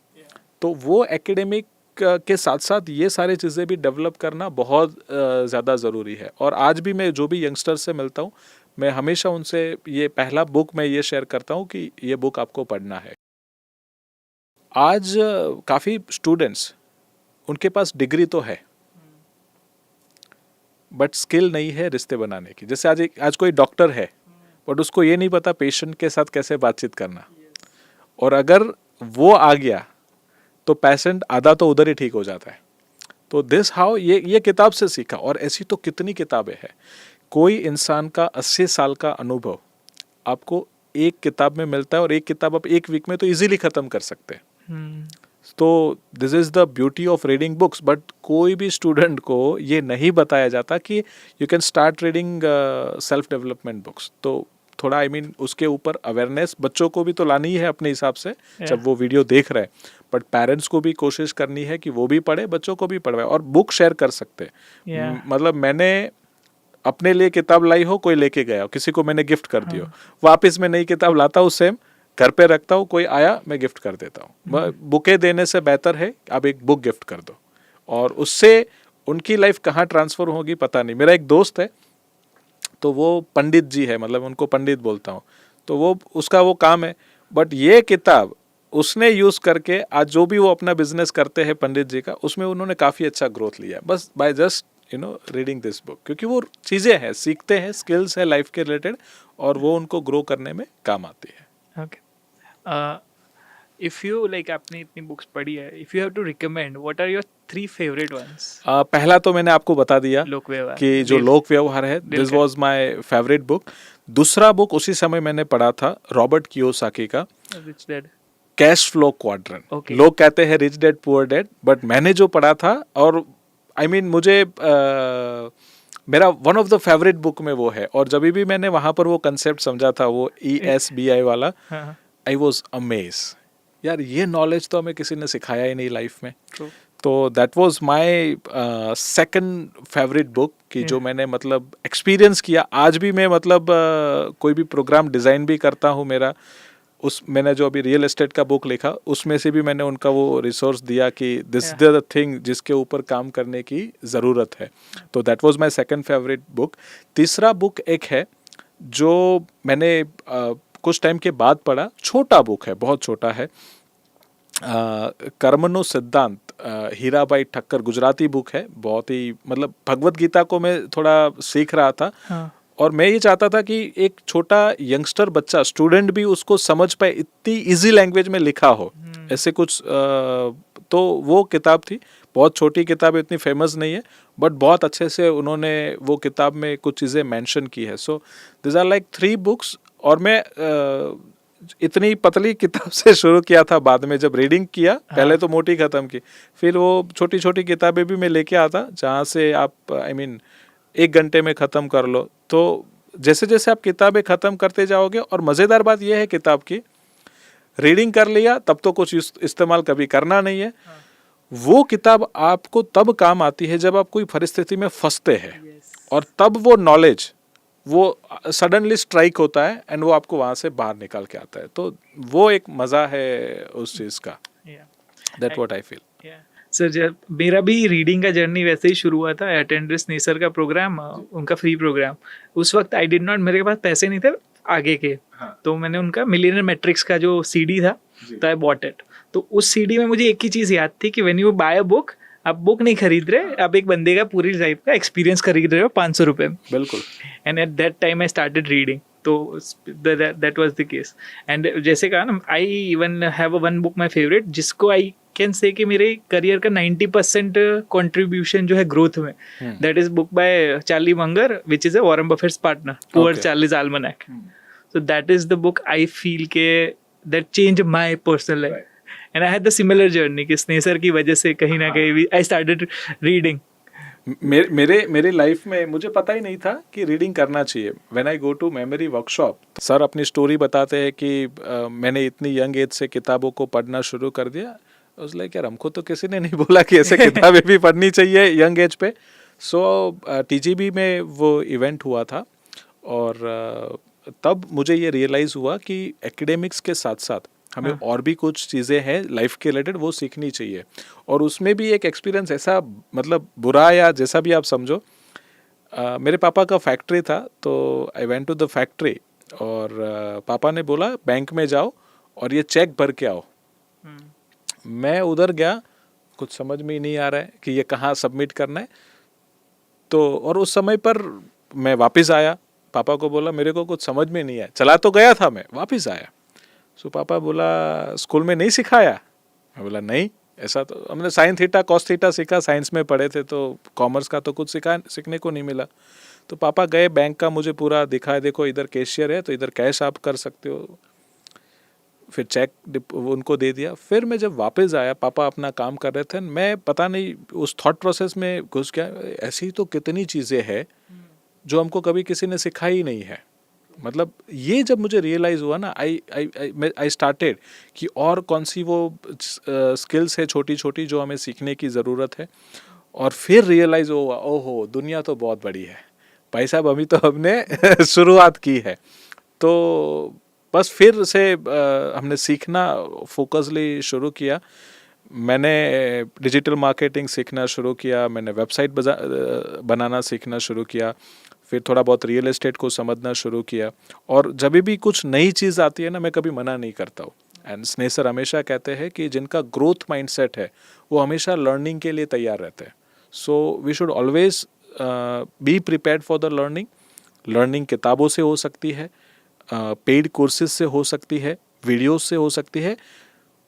You have to be prepare for it. जितना सीखेंगे वो आपको कहीं ना कहीं कब काम आएगा पता नहीं है, बट वो काम ज़रूर आता है। तो सर अगर आप 1-2 हैक्स ऐसे स्पीड रीडिंग के शेयर कर पाए लोगों के साथ, जिससे वो अपनी रीडिंग स्पीड को आज ही इम्प्रूव कर पाए। ओके, तो ये एक बुक है एंड जी, यू कैन sure. शो कि देखिए पहले तो हमारी कुछ ऐसी हैबिट है जो हमें पता भी नहीं है और हमने डेवलप कर दी है। तो उसमें कुछ छोटी छोटी चीज़ें हैं, अगर उतना भी आप इम्प्रूव करेंगे तो काफ़ी हेल्प आपको मिल सकती है। नॉर्मली जब भी हम रीडिंग करने बैठते हैं तो नॉर्मली क्या होगा कि कोई भी इंसान जब रीडिंग करेगा तो किताब को कैसे आप उसको अपने हाथ में कैसे होल्ड करते हैं। तो नॉर्मली काफ़ी बार ऐसी एक हैबिट होती है कि हम जो बुक है इसको इस तरह से होल्ड करते हैं मोड़ कर। तो अगर इस तरह से भी आप पकड़ेंगे तो this is not the right way. Book को पहले तो होल्ड कैसे करना है, तो बुक हमेशा आपके आइस के सामने रहे उस तरीके से और दोनों पेज आपको दिखने चाहिए। तो उस तरीके से कंपलसरी आपको बुक होल्ड करनी है। जब शुरुआत करेंगे इस तरह से पकड़ने की बुक को, तो क्योंकि आपकी हैबिट ये है, आपका माइंड इसके लिए प्रिपेयर्ड है, जैसे ही आप करेंगे आप कंफर्ट जोन से बाहर आएंगे। आपको पसंद नहीं आएगा यार ये से थोड़ी रीडिंग स्पीड बढ़ेगा, बट जस्ट डू इट। आपको दोनों पेज दिखने चाहिए। ये हम क्यों करवाते हैं? द रीज़न इज आप पढ़ भले यहाँ रहे हैं, आपकी आंखें ये भी देख रही है और इससे आपका फोटोग्राफिक मेमोरी डेवलप होता है।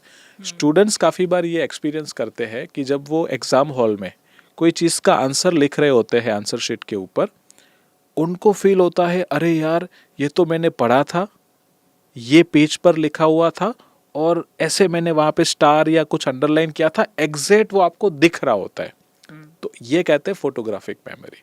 तो इसको यूज़ करने के लिए आपको किताब हमेशा ऐसे ही रखनी है, क्योंकि आपकी आंखें, आपका विजन जो है ना वो बहुत कुछ यहाँ पर देख रहा है। तो ये एक चीज़ होनी चाहिए। तो आपका पोस्चर हमेशा ऐसे रहेगा। बुक कोशिश करो हमेशा आंखों के सामने हो। जितना आंखों के सामने किताब रहेगा that will be very important. एक और छोटी सी चीज़ है जो मैं हर एक बच्चों से आज तो कहता हूँ। आज के समय में जो बच्चे किताबें पढ़ते हैं तो वो स्कूल में ज़्यादातर किताब वहाँ पर रखी जाती है। तो वो कैसे रखी जाती है? टेबल होता है, राइट? तो टेबल के ऊपर ऐसे किताब रखी गई और बच्चे जो है वो पढ़ते हैं। तो पढ़ाई करते वक्त क्या है ना, बच्चों का जो फिजियोलॉजी है, फिजियोलॉजी ऐसे आगे मुड़ता है और थोड़ी देर के बाद तो जो ऑक्सीजन आपकी नोस्ट्रल से होते हुए आपके स्टमक तक जाना चाहिए वो नहीं जाता है, और जहाँ यहाँ तक नहीं जा रहा है तो वो ब्रेन तक भी नहीं पहुँच रहा है। और इसीलिए कहा जाता है कि जब भी रीडिंग करो बैक को स्ट्रेट रखो। और बच्चे कोशिश भी करते हैं, बट जैसे ही थोड़ी देर हुई उनका पोस्चर बिगड़ जाता है। क्यों? क्योंकि बेंचेस से हमको आदत पड़ी है। उसको तो हम चेंज नहीं कर सकते, लेकिन हम एक छोटा चेंज ला सकते हैं। रीडिंग स्टैंड आता है जिसका लिंक भी हम आपके साथ शेयर करते हैं। आप रीडिंग स्टैंड के ऊपर बुक रख दो तो अब ये आपको हेल्प करेगा आपका बैक स्ट्रेट रखने में। ऑक्सीजन ब्रेन और स्टमक तक पहुंचेगा। ये बहुत छोटा हैक है। बच्चे आकर कंप्लेन करते, सर मैं जैसे रीडिंग करने बैठता हूँ ना मुझे नींद आती है। कभी सोचा बच्चों को नींद क्यों आती है? क्योंकि जब भी वो बैठते हैं, दिमाग को उस समय काम करना है और दिमाग को क्या चाहिए? ऑक्सीजन। वो उनको मिल नहीं रहा है क्योंकि उनका पोस्चर गलत है। अगर पोस्चर सही हो गया, यहाँ पर ऑटोमेटिक जो फ्रेश एयर उनको मिलना चाहिए ना वो मिलेगा, तो वो फटिकनेस है वो कम हो जाता है। तो ये बहुत इंपॉर्टेंट है और ये सब चीज़ों से उनकी रीडिंग स्पीड धीरे धीरे बढ़ना शुरू होती है। फिर हम लोग क्या करते हैं, ये फिंगर लिया या पेन लिया और पॉइंट रीडिंग करते हैं, उससे भी आपका स्पीड कम होता है। या फिर हो सकता है आप बोल कर रीड करते हैं, तो ये भी एक तरीका है रीडिंग का। ये सब आपको बंद करना पड़ेगा। रीडिंग कैसे होता है? आंखों से होता है।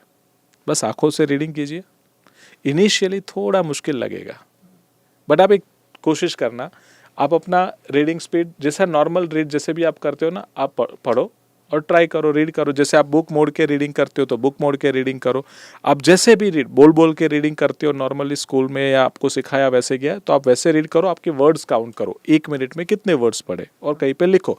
और एक बार नहीं 3 बार ऐसा करो तो आपको कंफर्म हो जाए कि हाँ इसके आसपास मेरा स्पीड है। अब जो मैंने आपको सिखाया, बुक को आपने प्रॉपरली ओपन किया और ओपन करने के बाद अपने सामने रखा, कुछ भी ऐसा स्टैंड या नीचे किताब रख के भी आप ऐसा कुछ इनिशियली बना सकते हैं। और अब आपका ये माइंडसेट है कि आपको जो है वो फिंगर रीडिंग नहीं करना है, जिसे हम पॉइंटर कहते हैं, वो ये बुरी हैबिट है, पेन या ऐसा कुछ यूज़ कर रहे हैं वो नहीं करना है। दूसरी चीज़ आप ये करिए, आपको लिप रीडिंग भी नहीं करना है या वॉइस रीडिंग से भी नहीं करना है, बस आँखों से रीडिंग करना है। जस्ट ट्राई, आप देखेंगे और नोट करिए वापस 3 बार कि आपका रीडिंग स्पीड कितना है। आप देखेंगे कि डबल तो नहीं हो जाएगा, लेकिन इम्प्रूवमेंट तो दिखेगा आपको, काफ़ी अच्छा इम्प्रूवमेंट दिखेगा, 20-25% आपको केवल इतना करने पर। और केवल reading speed is not important, मैंने जो कहा कि नींद नहीं आना, बोरिंग नहीं लगना, क्योंकि बोर कहाँ होते हो, आंखें तो बोर हो नहीं रही है, ये बोर हो रहा है यहाँ से। अच्छा, आंखें भी जुड़ी किससे है? दिमाग से। जब भी इनिशियली रीडिंग शुरू करते हैं ना, ये कहते हैं आईलिड्स हमारी भारी हो जाती है, नींद आने लगती है। नींद कब आती है? जब दिमाग बोर होता है और या तो उसको प्रॉपर ऑक्सीजन नहीं मिलता है। तो द थिंग इज कि हमारा पोस्चर बहुत इंपॉर्टेंट है, पर कोई इसके ऊपर फोकस नहीं करता, क्योंकि उनको भी शायद टीचर्स को भी पता नहीं है ना कि इस तरीके से ये काम करता है। तो द फर्स्ट थिंग इज, जितने भी स्टूडेंट्स हैं, एक रीडिंग स्टैंड नहीं है तो कुछ भी आप मॉडिफिकेशन करके भी बुक आपके सामने रखेंगे, पोस्चर हमेशा आपका स्ट्रेट रहेगा। और जब आप रीडिंग करते हैं तो नो हाथ पॉइंटर या no lips reading, it will definitely 25-30% आपका रीडिंग स्पीड जो है वो इम्प्रूव करेगा। Okay, I just want to ask opinion sir आपका कि मैंने ये ट्राई करा था, आई लर्न दिस कि समवेयर कि व्हाट आई डू कि अब जब मैं कोई सेल्फ हेल्प बुक पढ़ रहा हूँ, ठीक है, तो मैं उसको ऑडियो बुक लेता हूँ। एंड ऑडियो बुक पहले क्या सेपरेटली करता था, अभी मैं same physical book audio book same चीज़ है, सेम वर्ड टू वर्ड है, and I double the speed, कई बार 2.5। तो यूजुअली क्या होता है कि मुझे ऐसा लगता है कि I am reading fast. Do you think कि आई डोंट थिंक कि एकेडमिक्स बुक में ऑडियो अवेलेबल है कि नहीं, but with self help there are same version के ऑडियो अवेलेबल होते हैं। तो जब वो बढ़ा देते हैं ऑडियो में, सेम चीज़ कान में जा रही है और पढ़ रही है, तो आई फील कि रिटेंशन मेरा उससे बढ़ा, प्लस कि I am able to read faster. Do you think it works या सिर्फ एक प्लेसिबो है? नहीं, ये हर एक का एक तरीका होता है। देखिए, इनपुट जो है वो ब्रेन में जा रहा है, मतलब जो भी इनपुट्स हम दे रहे हैं, या तो हियरिंग से या तो देखने से। तो मेरा पर्सनली ये सजेशन रहेगा कि जब भी आप बुक पढ़े तो आप रीडिंग स्पीड वाला जो हमारा प्रोसेस है उसको फॉलो कीजिए, उससे आपका रीडिंग स्पीड तो बढ़ा। जो आप लिसनिंग बोल रहे हैं ना, ये आप स्लीप लर्निंग में भी कर सकते हैं, मतलब कि जब आप रात को सो रहे उस समय पर अगर आपने इसको प्ले कर दिया, जस्ट कि कोई भी ऑडियो है, तो उससे आपका अटेंशन ऑटोमेटिक आपका सबकॉन्शियस सुनेगा। कॉन्शियस से आपने रीडिंग किया है एंड सबकॉन्शियस उसको सुनते हुए, तो वो ऑटोमेटिक आपके ग्रास्पिंग को डबल करेगा। And obvious it will help. अगर आप दोनों चीज़ें साथ में भी करना चाहे, थोड़ा मुश्किल हो जाएगा, बट ये या तो आपने सेपरेट ऑडियो सुन लिया एंड फिर रीडिंग किया, या तो पहले रीडिंग किया और फिर ऑडियो सुन लिया, तो उससे ऑटोमेटिक 2 इनपुट हो गए। इट्स लाइक रोड का एक लेयर बना और उसके बाद वापस दूसरा लेयर बना। तो डेफिनेटली आपका अटेंशन जो है, आपका रिटेंशन है, स्टोरेज है और रिकॉलिंग काफ़ी अच्छा हो जाएगा। बेसिकली जब आप रीडिंग करते हैं तो आंखें यानी इट्स अ लेंस, तो ये रिकॉर्ड तो सब कर ही रहा है और स्टोर कहाँ हो रहा है? ब्रेन में। तो सब स्टोर तो सब है, प्रॉब्लम ये है कि रिकॉलिंग करना नहीं आता है। तो देयर आर सम टेक्निक्स, उसके लिए थोड़ा टाइम देना पड़ता है, और वो हमने इसमें सिखाया हुआ कि how you can recall that. तो ये जो आपने अभी बताया कि आप ऑडियो भी करते हैं, तो this is a good option कि वो स्टोरेज को और बेहतर कर दिया, और वो रिकॉल में भी आपको काफ़ी अच्छे से आता है। जैसे आपको पता हो, स्टूडेंट्स नॉर्मली ये एक्सपीरियंस करते हैं कि जब एग्ज़ाम हॉल में, जैसे मैंने बताया कि आंसर लिख रहे हैं ना, तो उस समय पर आपको पूरा आंसर छपा हुआ दिखता है बिकॉज ऑफ फोटोग्राफिक मेमोरी।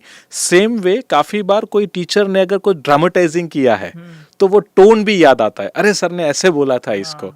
तो this auditory memory, this is इसे हम कहते हैं, और ये बिल्कुल काम करेगा, तो ये कर सकते हैं। एंड फॉर मी पर्सनली, अगर मैं कुछ रिकॉल कर रहा हूँ ना, तो ज़्यादातर टाइम किसी ने कुछ बोला है, विजुअल्स कम होते हैं, it's more of audio thing, तो ये काफ़ी होता है। बिल्कुल, बेसिकली 3 टाइप की हमारी जो है मेमोरी है। One is a visual, second is a auditory and third is a kinaesthetic. तो कहते हैं कि तीनों मेमोरी पावरफुल है, ऐसा नहीं है कि ये ज़्यादा पावरफुल है। जिसका लर्निंग मोड विजुअल होगा वो ग्राफिकल चीज़ों से ज़्यादा सीखेंगे। जिनका ऑडिटरी होगा तो उनका सुनने पे ज़्यादा फोकस होगा, और जो किनेस्थेटिक होंगे वो एक्सपीरियंस या प्रैक्टिकल्स करके तुरंत उस चीज़ को सीख लेंगे।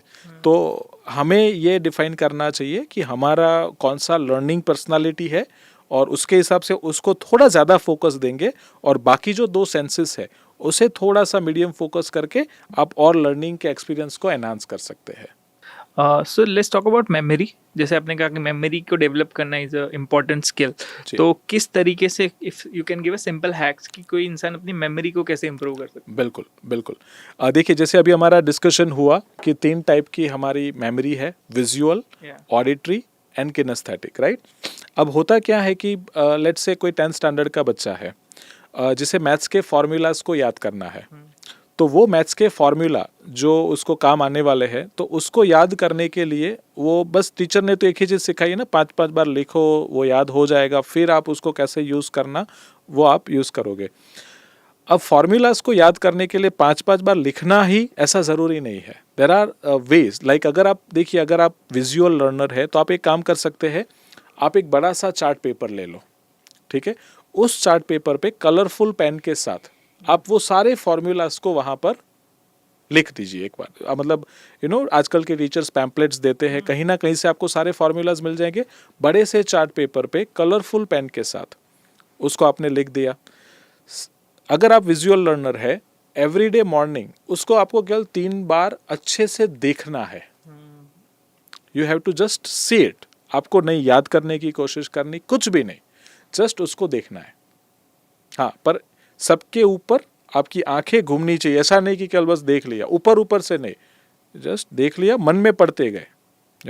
A = B², तो वो मन में होगा, बट आपको देखना है, मन में उसको रीड करना है। हार्डली एक चार्ट पेपर 5 मिनट लेगा, सुबह 5 मिनट, शाम को 5 मिनट, दैट्स इट। इतना कर सकते हैं विजुअल लर्नर्स। अगर आप ऑडिटरी है तो आप एक काम ये कर सकते हैं, और आप एक मोबाइल लीजिए, साउंड रिकॉर्डर ओपन कीजिए, और अपनी ही आवाज़ में वो जितने भी फॉर्मूला है उसे रिकॉर्ड कर दीजिए। फॉर एग्जाम्पल, मैं तो ऐसे करता था, और उसमें भी थोड़ा टोन ऐड करके, जैसे अमिताभ बच्चन की आवाज़ हो गई, A + B² = A² + 2AB + B²। हाँ, ये हो गया फॉर्मूला। ऐसे आप अलग अलग फॉर्मूला को अपनी ही आवाज़ में थोड़ा उसको इंटरेस्टिंग बनाने के लिए कर दीजिए। अब ये सारे फॉर्मूलाज आपके रिकॉर्ड हो गए। अब क्या करना है, स्कूल से जब आप घर वापस आ रहे, एक कान में ईयरफोन, बस उसे सुनिए। या फिर आप कहीं ट्रैवलिंग करने जा रहे हैं, सुनिए। या फिर आप कोई फेस्टिवल सेलिब्रेट करने वाले, जैसे काइट फ्लाइंग, अहमदाबाद में बड़ा फेमस है। तो I was in 10th standard, मैंने ये कहीं सीखा नहीं था, नेचुरली किया था। उस समय पे रिकॉर्ड कर दिया, रिकॉर्ड करके वो पुराने फ़ोन में रिकॉर्ड किया था, ईयरफोन है, और बस उसे सुन लिया। पूरा दिन आपका रिवीजन हो गया। मतलब मैंने ये अपनी लाइफ में किया हुआ है। इवन जब मैंने अपना मास्टर्स कंप्लीट किया तो पूरा दिन पढ़ाई किया, जो इंपॉर्टेंट पॉइंट्स थे ना, मैं रिकॉर्ड कर लेता। रिकॉर्ड करते जब मैं एग्जाम हॉल में जा रहा हूँ, आई वांट कि एक बार मुझे ये सब मेरे माइंड में घूमे, तो मैं वो इंपॉर्टेंट पॉइंट्स को ईयरफोन से सुन लेता, क्योंकि मुझे पता है अगर ये मेरे पास है तो I know how to write the papers. तो जो इंपॉर्टेंट पॉइंट्स होते हैं, इंपॉर्टेंट फार्मूलाज है, और उससे आपको एक अच्छा रिवीजन मिल सकता है। तो रिवीजन के पॉइंट से ये ऑडिटरी मेमोरी से आप काफ़ी अच्छा उसकी हेल्प ले सकते हैं। If you are auditory person, अगर काइनेस्थेटिक आपका लर्निंग सेंस है तो आप उसे प्रैक्टिकल करने की कोशिश करो। जैसे कहते हैं ना, सर आइजैक न्यूटन का जो ग्रेविटेशनल फोर्स है, तो वो एक प्रैक्टिकल था। जैसे ये नकल्स से हम कुछ याद करते हैं, तो this is one kind of you can say कि this is a practical thing. अगर मैं आपको बताऊँ इंडिया का मैप याद रखना है, तो that is very easy. Normally हमको 6-7 स्टैंडर्ड में ये आता है, तो कौन सा स्टेट है बहुत मुश्किल हो जाता है। तो मेरे एक सर थे, उन्होंने हमें बहुत अच्छा ये चीज़ सिखाया था। And that is a kinaesthetic, this is also visual, this is also auditory may be, और उसका कॉम्बिनेशन है, तो ये और अच्छे से काम करता है। जैसे अगर मैं यहाँ पर हूँ तो आप इसको ऐसे एज्यूम कीजिए कि this is a Indian map, this is Jammu Kashmir, ये टॉप पे है ना, जम्मू कश्मीर इंडिया के टॉप पे है, दिस इज़ जम्मू कश्मीर, और ये हिमाचल प्रदेश है, ठीक है। और अगर ये जम्मू कश्मीर है, ये हिमाचल प्रदेश है, तो बोले ये क्या है, ये गुजरात है। गुजरात के ऊपर राजा रहते हैं, राजस्थान, यस, और ये Madhya Pradesh, Maharashtra, you can understand और यहाँ पर कोलकाता है, तो कितना इजी हो गया. This is called kinaesthetic learning. तो आप जो भी चीज़ याद रखना चाहते हैं, अगर आप अपने बॉडी के साथ कनेक्ट कर दीजिए, रूम के साथ कनेक्ट कर दीजिए, या फिर जो क्लासरूम है उसके साथ कुछ चीज़ें कनेक्ट कर दिया, याद रख लिया, that is called kinaesthetic learning. तो this how you can learn. या प्रैक्टिकल कर लिया कुछ चीज़ का, जैसे साइंस की लेबोरेटरीज में हमने कुछ मिक्स कर दिया और कुछ बन गया, वो लाइफ टाइम के लिए याद हो गया. हमने एक बार स्कूल से कुछ एक आई थिंक सोडियम या हमने कुछ उठाया था, एंड वहाँ पर एक कैनाल है पानी का, उसमें डाला था, वो जो ब्लास्ट हुआ था तो वी नो कि हाँ ये काम करता है. तो दैट इज काइनेस्थेटिक लर्निंग. थोड़ा काफ़ी बार उसको स्कूल सपोर्ट नहीं करती है, बट बच्चे ट्राई करते हैं, आज भी करते हैं. तो ऐसा आप एक्सपेरिमेंट लर्निंग से भी मेमोराइज काफ़ी, और वो learning I mean life time तक आपको याद रहते हैं. तो ऑडिटरी, विजुअल, काइनेस्थेटिक, उसका combination will help you lot. Sir ये मैप वाला अगर पूरा हो सके तो. हाँ, ये एक्चुअली मैं 4th 5th में था तब मैंने किया था. सो अभी तो मुझे भी पूरा प्रिपेयर्ड में नहीं हूँ उसके लिए, बट आई मीन अगर कोशिश होगी हम सेपरेट उसका एक शूट करके we will definitely share it. But या यहाँ पर और वो बड़ा थोड़ा फनी भी बन जाता है. मध्य प्रदेश वो तो याद रह मध्य प्रदेश ये पूरा ऐसे याद रह जाता है, क्योंकि द थिंग इज, और ये एक तरीका मैंने आपको बताया, इंडिया के मैप को याद करने के और भी तरीके हैं. फॉर एग्जाम्पल आप स्टेट जो है वो कैसा दिख रहा है, अगर विजुअल पर्पज से देखेंगे तो उससे भी आपको कुछ शेप दिखेंगे हर एक स्टेट के, तो उसको भी आप कनेक्ट कर सकते हैं. जैसे हमको पता है कुछ पढ़ाई में आता है ममरा, मतलब ममरा याद रखेंगे तो गुजरात के पड़ोसी स्टेट कौन से है, तो वो आपको तुरंत क्लिक हो जाएगा, महाराष्ट्र, मध्य प्रदेश एंड राजस्थान. तो उसी तरह से एक फ्लावर बनता है. तो flower is like Himachal Pradesh, Delhi and Bihar. और जब ये प्रोसेस को आप देखेंगे ना, बड़ा इंटरेस्टिंग है.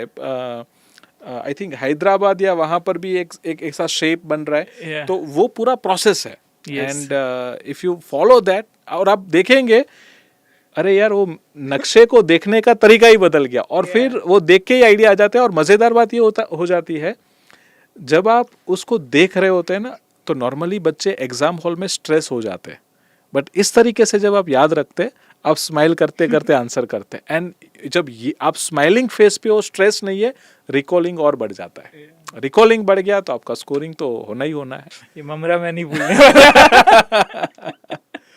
ओके सर, किसी का चेहरा कैसे याद रखे, ये बहुत ही कॉमन, मेरे साथ तो बहुत होता है. मैं तो भूल ही जाता हूँ चेहरे, नाम, और वो मिसमैच तो फिर काफी बार एम्बैरेसिंग हो जाता है. सी नाम और चेहरे याद रखना बहुत ही इजी प्रोसेस है. आप जब भी सामने वाले इंसान से मिले तो आपको ये ऑब्जर्व करना है, आपको नाम भी याद रखना है उनका, आपको उनका फेस भी याद रखना है. और मैं ये एक नियम सिखाना चाहूँगा, बहुत ही मेमोरी का बेसिक और सबसे पावरफुल अगर कोई लॉ है तो दिस इज कॉल्ड एसोसिएशन, जिसे जोड़ान भी कह सकते हैं, और इसी से पूरा मेमोरी चलता है. मेमोरी का कोई भी आप टेक्निक उठा लो, बेस्ड ऑन एसोसिएशन.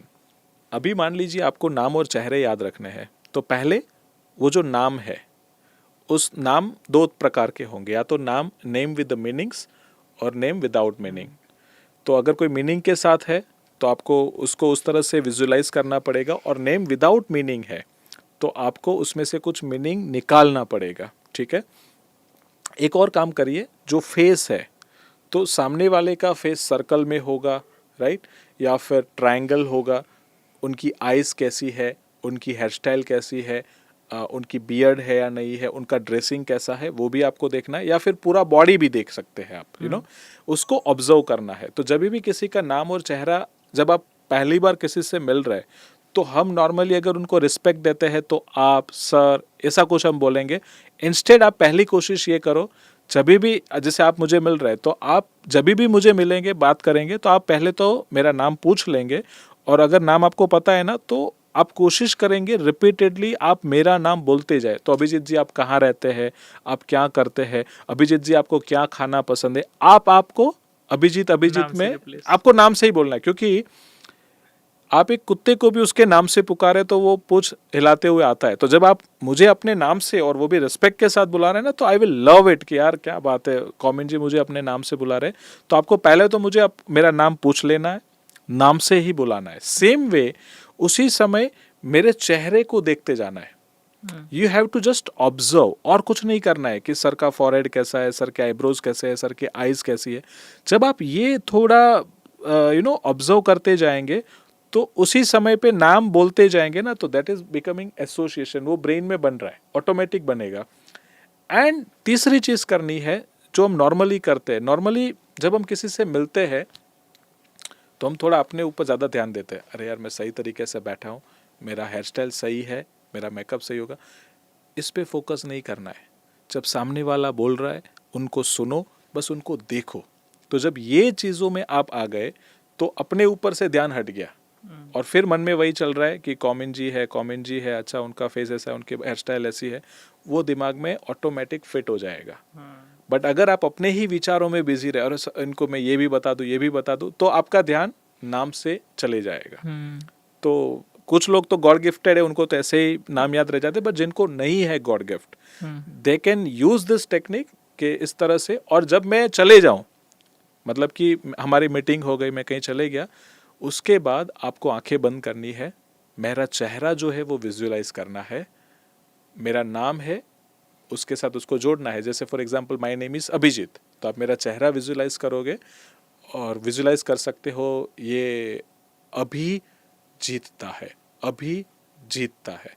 तो ऐसा कुछ भी मीनिंग देकर आप उसको याद करने की कोशिश कर सकते हैं। तो ये जब आप प्रैक्टिस करेंगे ना इनिशियली 5-6 बार, तो यू विल अंडरस्टैंड कि हाँ दिस इज वर्किंग। और रात को सोने से पहले एक बार वापस, आज मैं किन से मिला था, हाँ अभी जीत, तो और फिर वो नाम फीड हो जाता है। सो सिंपल प्रोसेस है, बट करना इसको रिपीटेडली 5-6 बार आप करेंगे तो इजीली हो जाएगा। मेरे एक दोस्त थे, ही वॉज अ बिजनेसमैन, तो उनको रोज़ काफ़ी लोगों से मिलना होता। फिर वो एक समाज के प्रमुख भी है और उनको वहाँ पर भी काफ़ी सारे लोगों से, पॉलिटिकल ऑफिसर से भी मिलते, तो उनको भी ये चैलेंज था। और उन्होंने जब हमारे वर्कशॉप में ये चीज़ सीखी और जब उनको यूज़ करना शुरू किया, तो आज 100% तो मैं नहीं कहूँगा, बट 40-50% ये प्रॉब्लम उनका सॉल्व हुआ। उनका प्रॉब्लम ऐसा था, बोले मैं समाज का प्रमुख हूँ, अब मैं किसी के घर गया, उनके घर चाय पी के आया, अब मैं ऑफिस पे बैठा हूँ, वही भाई साहब मेरी ऑफिस पे आए और बोले मैं उनको पहचान ही नहीं रहा हूँ। और बोले आप, मैं उनसे बोलता हूँ आप कौन, और वो बोलता अरे आप हमारे घर चाय पी के आए हो, पहचान नहीं रहे। बोले मुझे बहुत ही गंदा फील होता था, एंड दैट्स वाई वो स्पेशली ये टेक्निक सीखने को आए थे और उन्होंने काफ़ी इम्प्रूवमेंट अपने अंदर लाया है इस टेक्निक से। तो you can definitely use it. और सर अभी लेट्स टॉक अबाउट कि आपने जो अभी करियर में जो आपने जिन लोगों को हेल्प करी है उनके बारे में कुछ स्टोरीज की जी देखिए, ऐसे तो नंबर्स बहुत सारे हैं। मैं आपको कुछ 3-4 स्टोरीज है मेरे जो स्टूडेंट्स है, बहुत अच्छा उन्होंने मतलब किया है या बहुत ऐसी परिस्थिति में से बाहर आए जो मेरे लिए इंस्पायरिंग है। बेसिकली आज भी मैं ये काम करता हूँ बिकॉज ऑफ देम, बिकॉज मैंने जब उनके अंदर वो रिजल्ट्स देखे तो मुझे ऐसा होता है कि ऐसे रिजल्ट्स और बच्चों के भी आने चाहिए। इसमें 2 भाइयों की स्टोरी है। एक है जैनिश, ये बच्चा जब मेरे पास आया था तो वो बेसिकली 10th स्टैंडर्ड की एग्ज़ाम्स देकर आए थे और वो बच्चा पढ़ना तो चाहता था बट गोल क्लियर नहीं था लाइफ में क्या करना। तो हमने उनके गोल क्लियर करवाए, तो उस बच्चे ने डिसाइड किया कि सर मुझे अपनी लाइफ में सीए बनना है। सीए बनना है तो मेरा आंसर होता है कि आप कोई भी चीज़ तब बनते हैं जब आप अपने आप को उस चीज़ को हासिल करने के लायक बनाओ। केवल डिसाइड करने से नहीं होगा, डिसाइड करना ज़रूरी है बट फिर लायक भी तो बनाना पड़ेगा और मेहनत भी करनी पड़ेगी। कर्म किए बिना वो आप अचीव नहीं कर सकते। तो बोले सर मैं तैयार हूँ। तो फिर जो मैंने कहा कि स्टडी स्किल्स डेवलप करने पड़ेंगे, you have to improve your reading speed, writing speed, memorising speed. वो बच्चे ने वो सारी चीज़ें की। उस बच्चे ने एक चीज़ ऐड कर दी एंड दैट इज़ मेडिटेशन। वो भी हम सिखाते थे, it was a part of training और स्पीड रीडिंग में भी हमने वो सिखाया हुआ है। जब उसने एवरीडे मेडिटेशन किया, यू डोंट बिलीव, उसकी मम्मी को ब्रेन ट्यूमर था, तो घर का भी काम करना है, छोटा मोटा घर का काम, पढ़ाई भी करनी है। 12th में उसका गोल था कुछ 91 अराउंड स्कोर करना, तो 89 पॉइंट समथिंग उसने स्कोर किया। 12th के बाद उसको CA बनना था, तो उसका कुछ एंट्रेंस एग्ज़ाम आता है।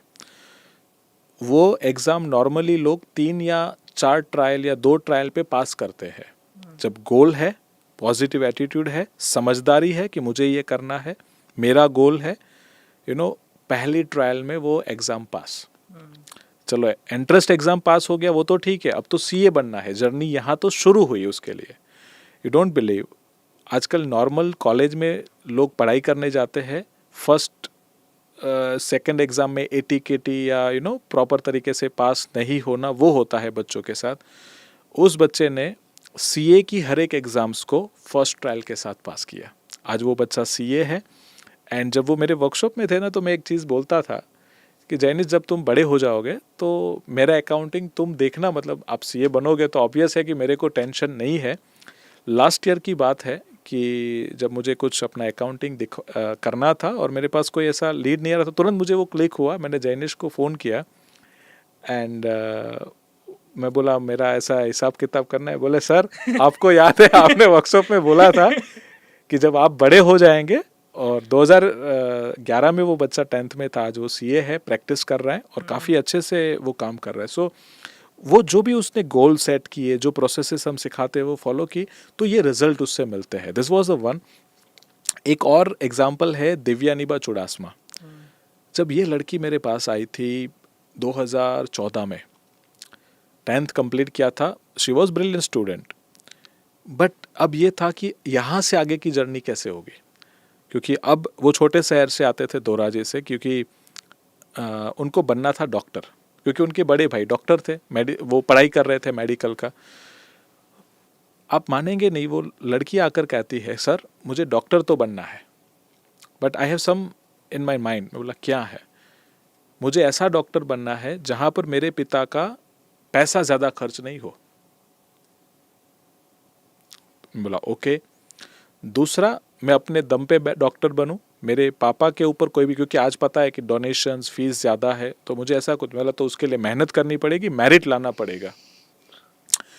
12th स्टैंडर्ड में उन्होंने कुछ गोल सेट किया 90% का, कि इतना आ जाएगा तो आई विल बी हैप्पी। 90 का टारगेट सेट किया, आया कुछ 91, तो शी वॉज वेरी हैप्पी। और मैं उनके घर गया था बीच में एक बार, मेरी आंखों में आंसू आ गए ये देखते हुए, क्योंकि हम लोग सिखाते बहुत सारी चीज़ें हैं बहुत सारे लोगों को, बट लोग फॉलो नहीं करते। उस लड़की के घर गया, मैंने एक टेक्निक सिखाता हूँ कि गोल को अगर आपको अचीव करना है तो आप एक मार्कशीट बनाइए कि मेरे ये रिजल्ट्स मुझे अचीव करने हैं, और अपना एक फ़ोटो लगा दीजिए। और एवरी डे सुबह जब आप स्कूल में जाने वाले हैं उससे पहले कहिए कि आज मुझे ये अचीव करना है और इसके लिए मुझे स्कूल जाना है और मेहनत करना है। और रात को सोने से पहले अपने आप से पूछिए क्या मैंने जितना मेहनत किया कि मैं ये बन पाऊँ या अचीव कर पाऊँ। यू डोंट बिलीव, वो बच्ची 2 साल वो प्रोसेस को फॉलो की थी। उसकी माँ कहती है कि जब तक उसने एक रूल बनाया है अपनी एक कि जब तक मेरा यस नहीं आएगा कि मैंने जितना, तब तक मैं खाना नहीं खाऊंगी। सर इसको रात को 2 बजे भी हमने खाना खिलाया है, क्योंकि रात को 2 बजे उसका टास्क खत्म हुआ है, और वो डेडिकेटेडली उसे फॉलो करती थी। डोंट बिलीव, 12th में तो 91% अचीव किए। उसका एडमिशन हुआ BAMS में। उसको डॉक्टर बनना था, उसको ये नहीं था कि मुझे वही डॉक्टर बनना है जो लोग बनते हैं MBBS, तो आयुर्वेदिक डॉक्टर बने। आज गांव में काफ़ी एजेड लोगों की वो सेवा करते हैं। आज उनकी शादी भी हो गई है और मैं उनकी शादी में भी जाके आया। एंड उनका जो मतलब लाइफ में उनको जो अचीव करना था ना, उनको जो लाइफ पार्टनर भी ऐसा चाहिए था जो उनको फ्रीडम दे सके लोगों की हेल्प करने में, वैसा सेम लाइफ पार्टनर भी उन्हें मिला। मतलब कि जो आप विजुलाइज करते हैं, जो आप पाना चाहते हैं, वैसी चीज़ें आप अचीव कर सकते हैं। So this are the 2 stories जो मुझे ऐसा फील होता है कि हर एक यंगस्टर को सीखनी चाहिए, समझनी चाहिए ये साइंस को, और उससे वो लाइफ में काफ़ी बार जो आप डिसाइड करते हैं वो आपको मिलेगा, उसका एक कॉन्फिडेंस, भरोसा देता है।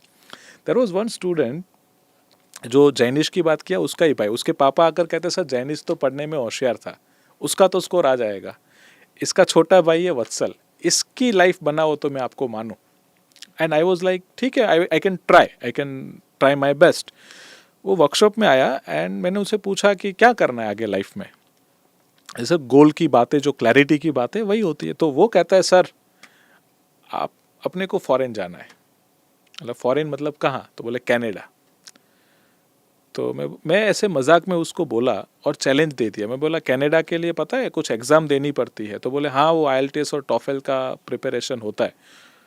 तो मैं बोला एक काम कर, अभी तो 11th में आया ना, 11th के दिवाली वेकेशन में तू वो एग्ज़ाम अटेम्प्ट कर, तू पास हो गया तो तेरे पापा को मैं कन्विंस कर दूंगा। उसके पापा कन्विंस नहीं हो रहे थे उससे।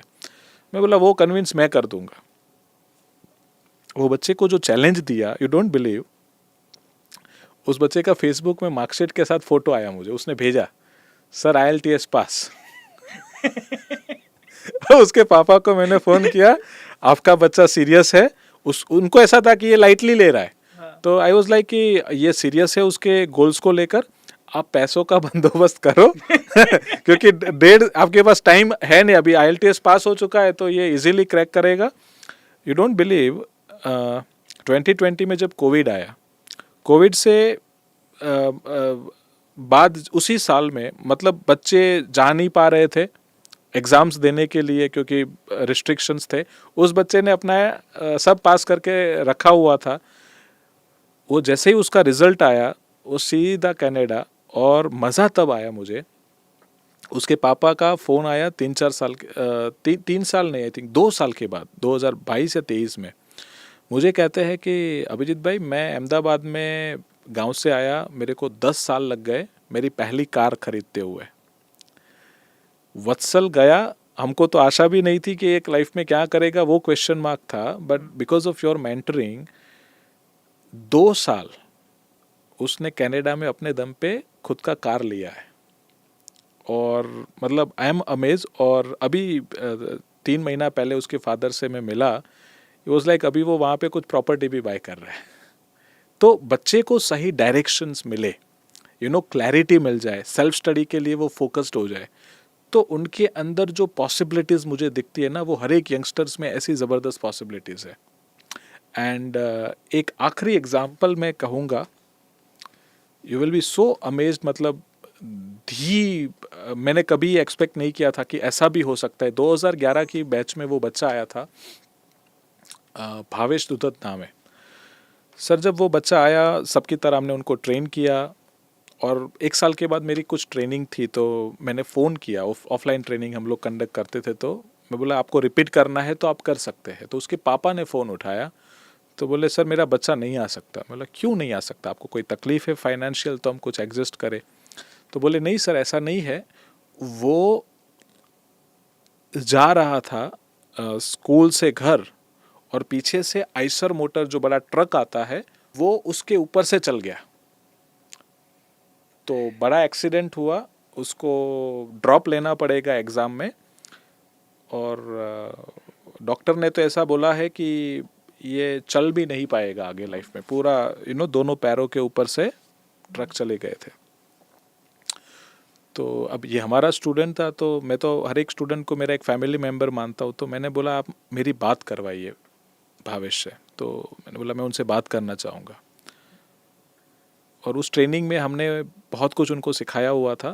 तो जैसे ही मैंने फ़ोन कनेक्ट किया, बात की उनके साथ, बोला भावेश कैसे हो, आपका बारे में सुना, आपके पापा ने बताया। बोले सर आप क्यों चिंता कर रहे हो, मैं आपका स्टूडेंट हूँ। बोले सर आपको पता है आपने वो लॉ ऑफ अट्रैक्शन में सिखाया था एक वीडियो, उसमें वो एरोप्लेन क्रैश होता है और वो बंदा खड़ा होता है, आप लिख के ले लो, मैं लाइफ में वापस खड़ा होऊंगा और कुछ ऐसा करूंगा जो आज तक किसी ने नहीं किया। मतलब मुझे आज भी वो होता है कि वो हमसे सीखा था, वो चीज़ें सीखने से क्या इम्पैक्ट एक यंगस्टर के माइंड में आती है ना, वो हमें सीखने की बात है। सर वो आइसर मोटर डॉक्टर ने बोल दिया था ये चल भी पाएगा, ये भी एक क्वेश्चन मार्क है। फिर वो बच्चा अपने आप को पॉजिटिव साइकोलॉजी से इतना ग्रूम किया, आज वो महीने का 30 करोड़ का टर्नओवर कर रहा है। वो कुछ सप्लीमेंट्स और सप्लीमेंट्स के साथ साथ कुछ मेडिकल केमिकल सेल करते हैं, और 2 कंपनियां हैं, देवम और एक और है। I am speechless. मतलब कि उस समय वो बीच में एक बार बच्चा जब मुझे मिलने आया था तो मुझे एक चीज़ वो कह के गया था, सर भगवान ने जीवित रखा था ना तो कोई कारण था।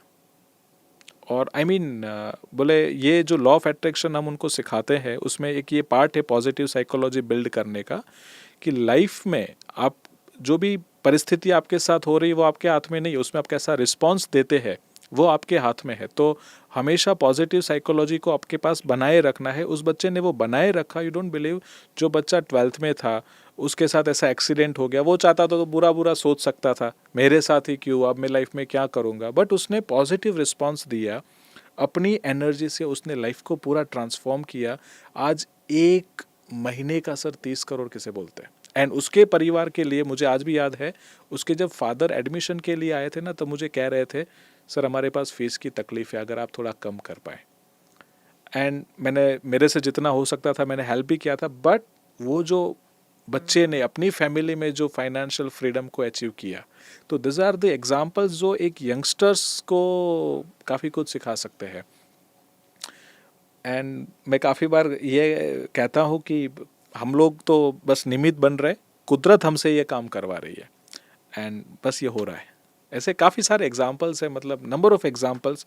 मैंने भी जब ये शुरू किया था तो मैंने नहीं सोचा था कि ऐसे एग्जाम्पल्स क्रिएट होंगे, बट ये हुए हैं क्रिएट।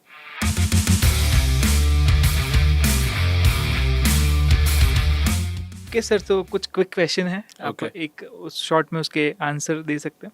सो बच्चों को डिसिप्लिन और कॉन्फिडेंस बिल्ड करने के लिए पेरेंट्स और टीचर क्या बेस्ट टिप्स फॉलो कर सकते हैं? देखिए, अगर बच्चों को डिसिप्लिन करना है तो हमें भी अपने बिहेवियर में भी डिसिप्लिन लाना पड़ेगा, और रूल्स डिफाइन कर दीजिए। अगर रूल्स होंगे तो वो फॉलो करेंगे, रूल्स फॉलो करने पर नहीं करेंगे तो कुछ पेनल्टी भी होनी चाहिए जो उनके डेवलपमेंट, उनके ग्रोथ की ओर हो। ओके। आजकल के बच्चे स्ट्रेस कैसे हैंडल करते हैं और उन्हें मेंटल हेल्थ के लिए क्या सपोर्ट देना चाहिए? देखिए, अगर मेंटल हेल्थ की बात है और स्ट्रेस को कम करना है, मेडिटेशन ये शब्द बच्चों को पता ही नहीं है या कभी करते भी नहीं है मेडिटेशन, तो सभी स्टूडेंट से कहूँगा एटलीस्ट स्टार्ट 1 मिनट से भी स्टार्ट किया जा सकता है मेडिटेशन। नहीं पता है तो सीखिए, but every day meditation for at least 10 to 20 minutes उनकी लाइफ का एक लाइफस्टाइल का एक भाग होना चाहिए। उससे उनका कंसंट्रेशन पावर ऑटोमेटिक इम्प्रूव होता है। बच्चों को टेक्नोलॉजी और सोशल मीडिया से बैलेंस कैसे करवाया जाए ताकि उनकी ग्रोथ पॉजिटिवली हो? जी, देखिए, सोशल मीडिया का इस्तेमाल अच्छे तरीके से भी हो सकता है, बुरे भी यूजेस है उसके। तो जितना ज़रूरी है पॉजिटिव, जिससे आपके गोल को अचीव करने में आपकी मदद मिले, वो आपको करना चाहिए। और उसके लिए अगेन वही है, आपको रूल्स डिफाइन करने पड़ेंगे कि मैं एवरीडे इतना ही टाइम यूज़ करूँगा, या फिर यूज़ करूँगा तो ये ऐप्स ही करूँगा, तो उससे आपको हेल्प मिलेगा। अदरवाइज तो आप जितने इंस्टॉल करेंगे apps, it will distract you.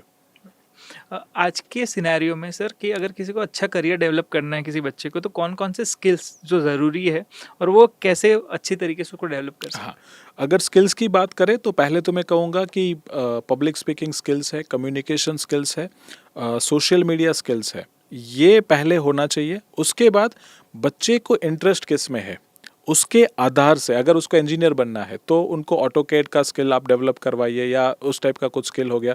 अगर बच्चे को डॉक्टर बनना है तो कोई डॉक्टर जब प्रैक्टिस कर रहे हैं ना, तो उसके पास भेजिए वैकेशन में कंपाउंडर बनने के लिए, उनको ऑब्जर्व करने दो, तो वहाँ से भी वो सीखेगा। सो दमहाउ उनके इंटरेस्ट के अकॉर्डिंग उनके स्किल्स को डेवलप करने की ओर आगे बढ़ना चाहिए। अब जिसको इंटरेस्ट क्रिकेट में है उसको ऑटोकैड सिखा के आप ज़्यादा कुछ नहीं कर पाएंगे। तो first identify the interest and उसके अकॉर्डिंग स्किल्स को डिफाइन करके बच्चों को वो सिखाना है। अगर एक स्टूडेंट अपनी करियर चॉइस से कंफ्यूज्ड है तो उसके लिए क्या सिंपल स्टेप्स हो सकते हैं जो इसकी वजह से उनको क्लैरिटी आए? हाँ, 4 सवाल के जवाब बच्चों को देने हैं। 1, वो क्या बनना चाहते हैं। दूसरा, बच्चे के मम्मी क्या उसको बनाना चाहते हैं। बच्चे के पापा उसको क्या बनाना चाहते हैं, बच्चा क्या बनाना चाहते हैं, बच्चा खुद क्या बनना चाहता है, बच्चे के टीचर्स उनको क्या बनाना चाहते हैं। एक बार वो लिस्ट आ जाए और फिर स्वॉट एनालिसिस, स्ट्रेंथ, वीकनेस, अपॉर्चुनिटी कहाँ है और रिस्क थ्रेट कहाँ है, तो ये जब प्रोसेस फॉलो होगी तो उससे एक सही करियर निकल के आएगा।